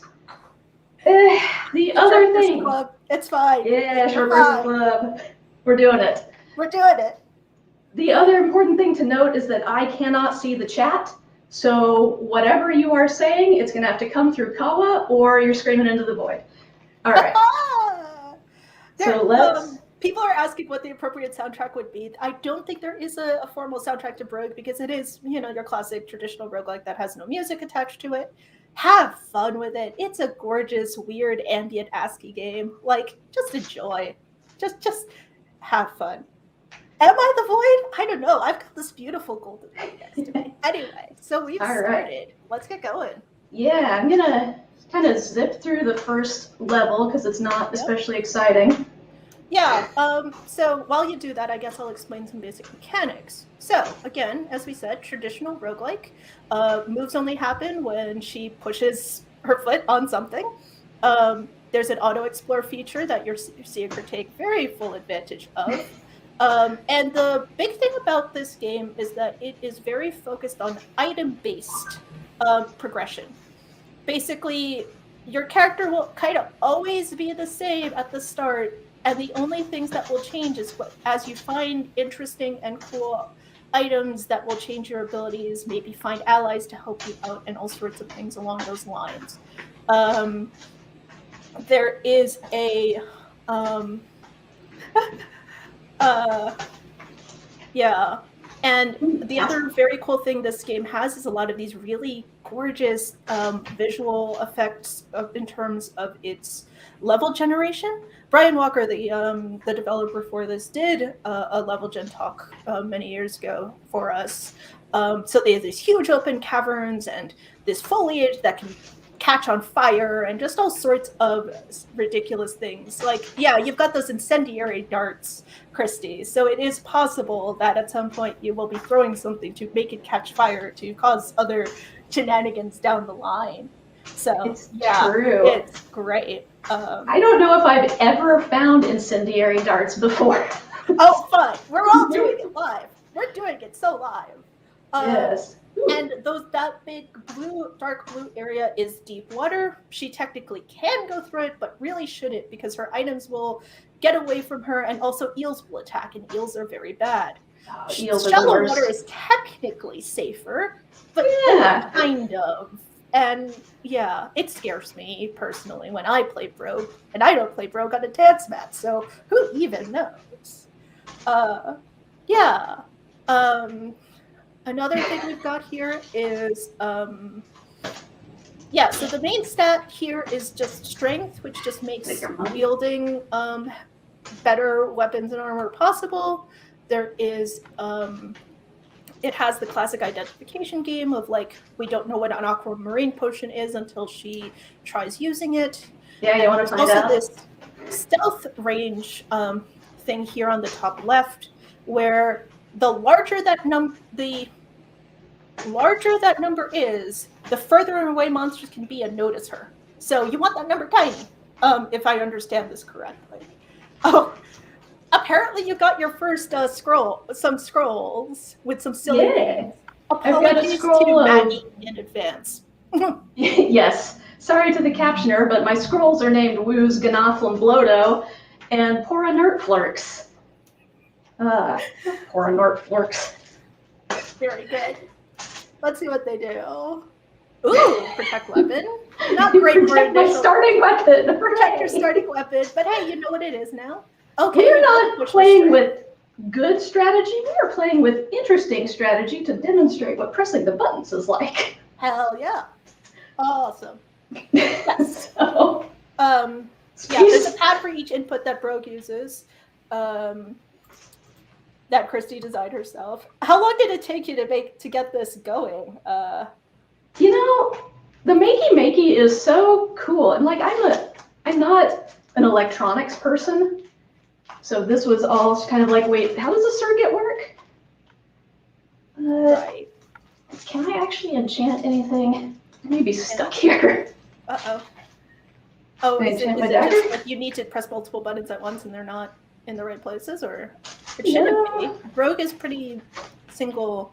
You might be able to just use like scroll to the item and like a submenu for interacting with it. Might be able to do it.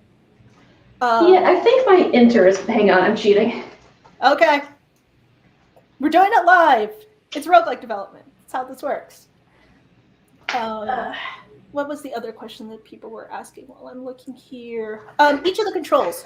So there's Window needs focus again. as I said, there's auto explore, and then like a lot of traditional roguelikes, Done explore. bump to attack, bump to move, as Michael Pro talked about at the start of the day, actually.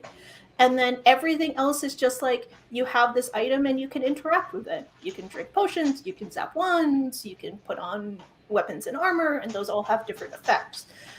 It's fairly straightforward input-wise. That's part of why Brogue, as opposed to something like DCSS with the extremely complicated systems that we talked about earlier. So, fun.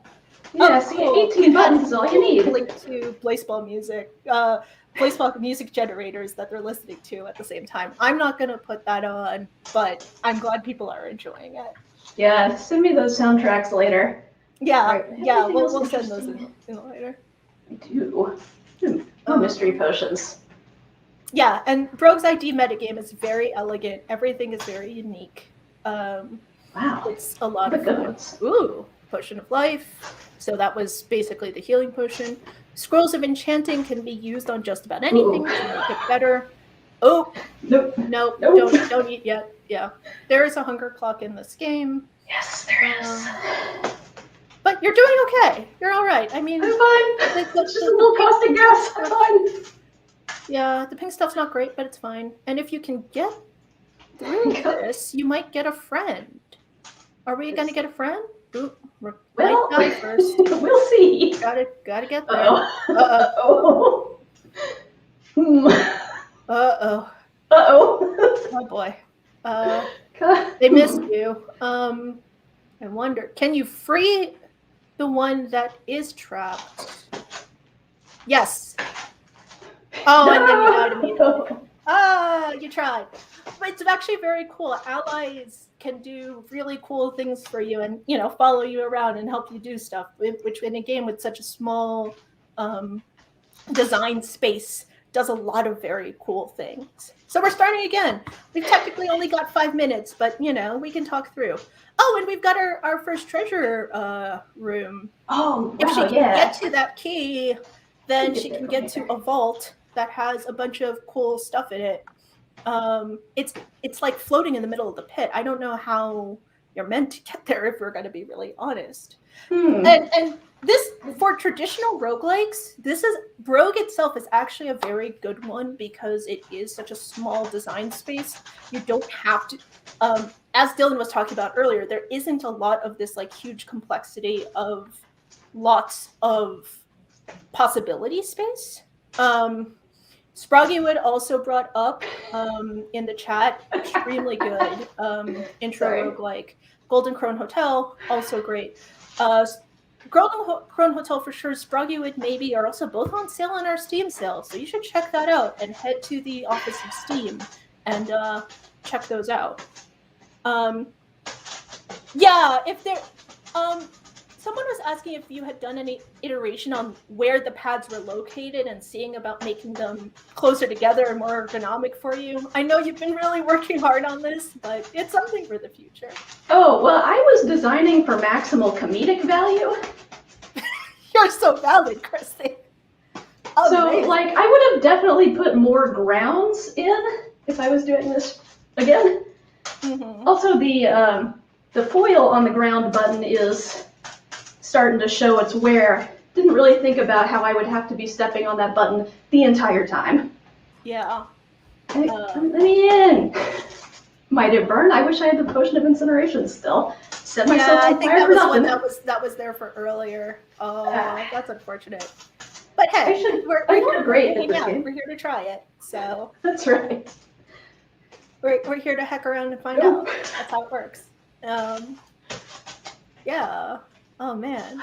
Look at all that treasure I can't Look get. at all the treasure you can't get. I mean, there's the rest of the dungeon. I wonder if you're gonna get another opportunity. People are wondering, and people are admiring your ability to keep balanced in the midst of it all. Very good. Very fun. You're doing your best. You're doing great. I'm doing what I can. That's all we ask. Mm-hmm. Can you hear the pool? Sam was asking if that is in fact the cool S in the corner of your pad. Yes, of course. Good. Very good. Also, I don't know if you can see it. This is my earring. Ah, cool S is all over the place. And valid being advice. able to search for hidden areas is an important part of exploring the levels in Rogue as well. Yeah, which I have not actually done yet, but I could if I wanted to. Yeah. Pick up some gold while I'm here. Yeah. You know what? Let's see what's on the next Gold is level. literally only for the score. Yeah. It does nothing. It's fine. Oof. Big hit. But Well, listen, I'm almost out of time here. you are almost out of time here. You're just gonna hurl yourself into yet another death, and then we're gonna call it for the evening. Is that the plan? Well, no, I'm gonna win. Oh, okay. Okay. That's how it works. Obviously. Oh, this is amazing. I hope you all are having as much fun as I am, because this is great. I am not looking so hot. Mm-hmm. Hey, healing thing. Very interesting first level. 2 puzzles that required potions, but because you're so early and haven't done the identification game, then you don't know which is which, and that's how that ends up in that situation. Yeah, there's always a bit of luck in things like early levels, especially in these traditional roguelikes, but that's part of what makes it compelling. Sometimes you do get an overpowered run very early, and that's fascinating. You know, sometimes balance is just for fun. Sometimes it's not. Like, have fun with making games, right? That's what it's for. That's right. What the heck? YOLO. Yeah, doing it. What level am I on? 3. You are on D3. Oh, wow. We're really going places, fam. We're going places. It is technically top of the hour, but... You want to get licked by a toad? Yeah, you do. Yeah. Hallucinations. It just changes what you're seeing every turn.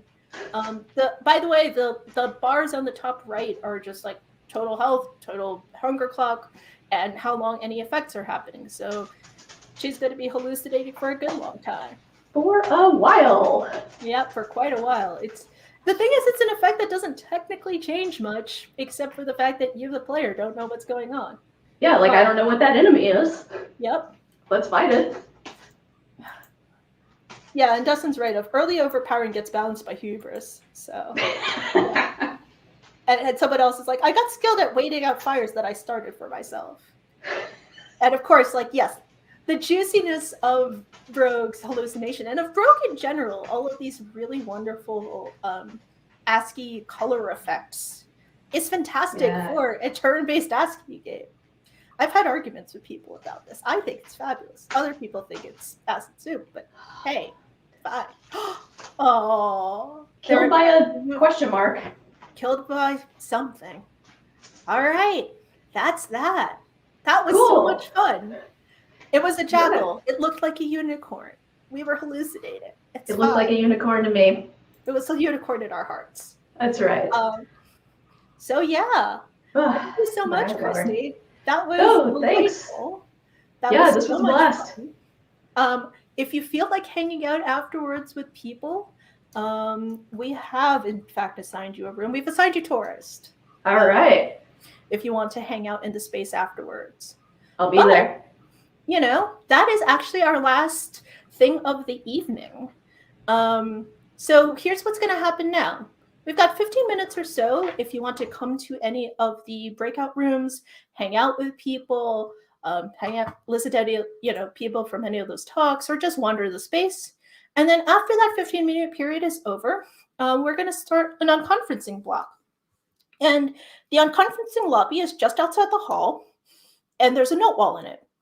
You can propose topics that you think other people would be interested in. After a couple of minutes, and as you see topics that interest you, give them a thumbs up. When a couple of minutes have passed, a moderator will assign those topics to any of the 6 rooms, the ones that are themed after monsters. So cockatrice and yak and naga and dragon, that set. And from there, you can just head into the room and talk about that topic.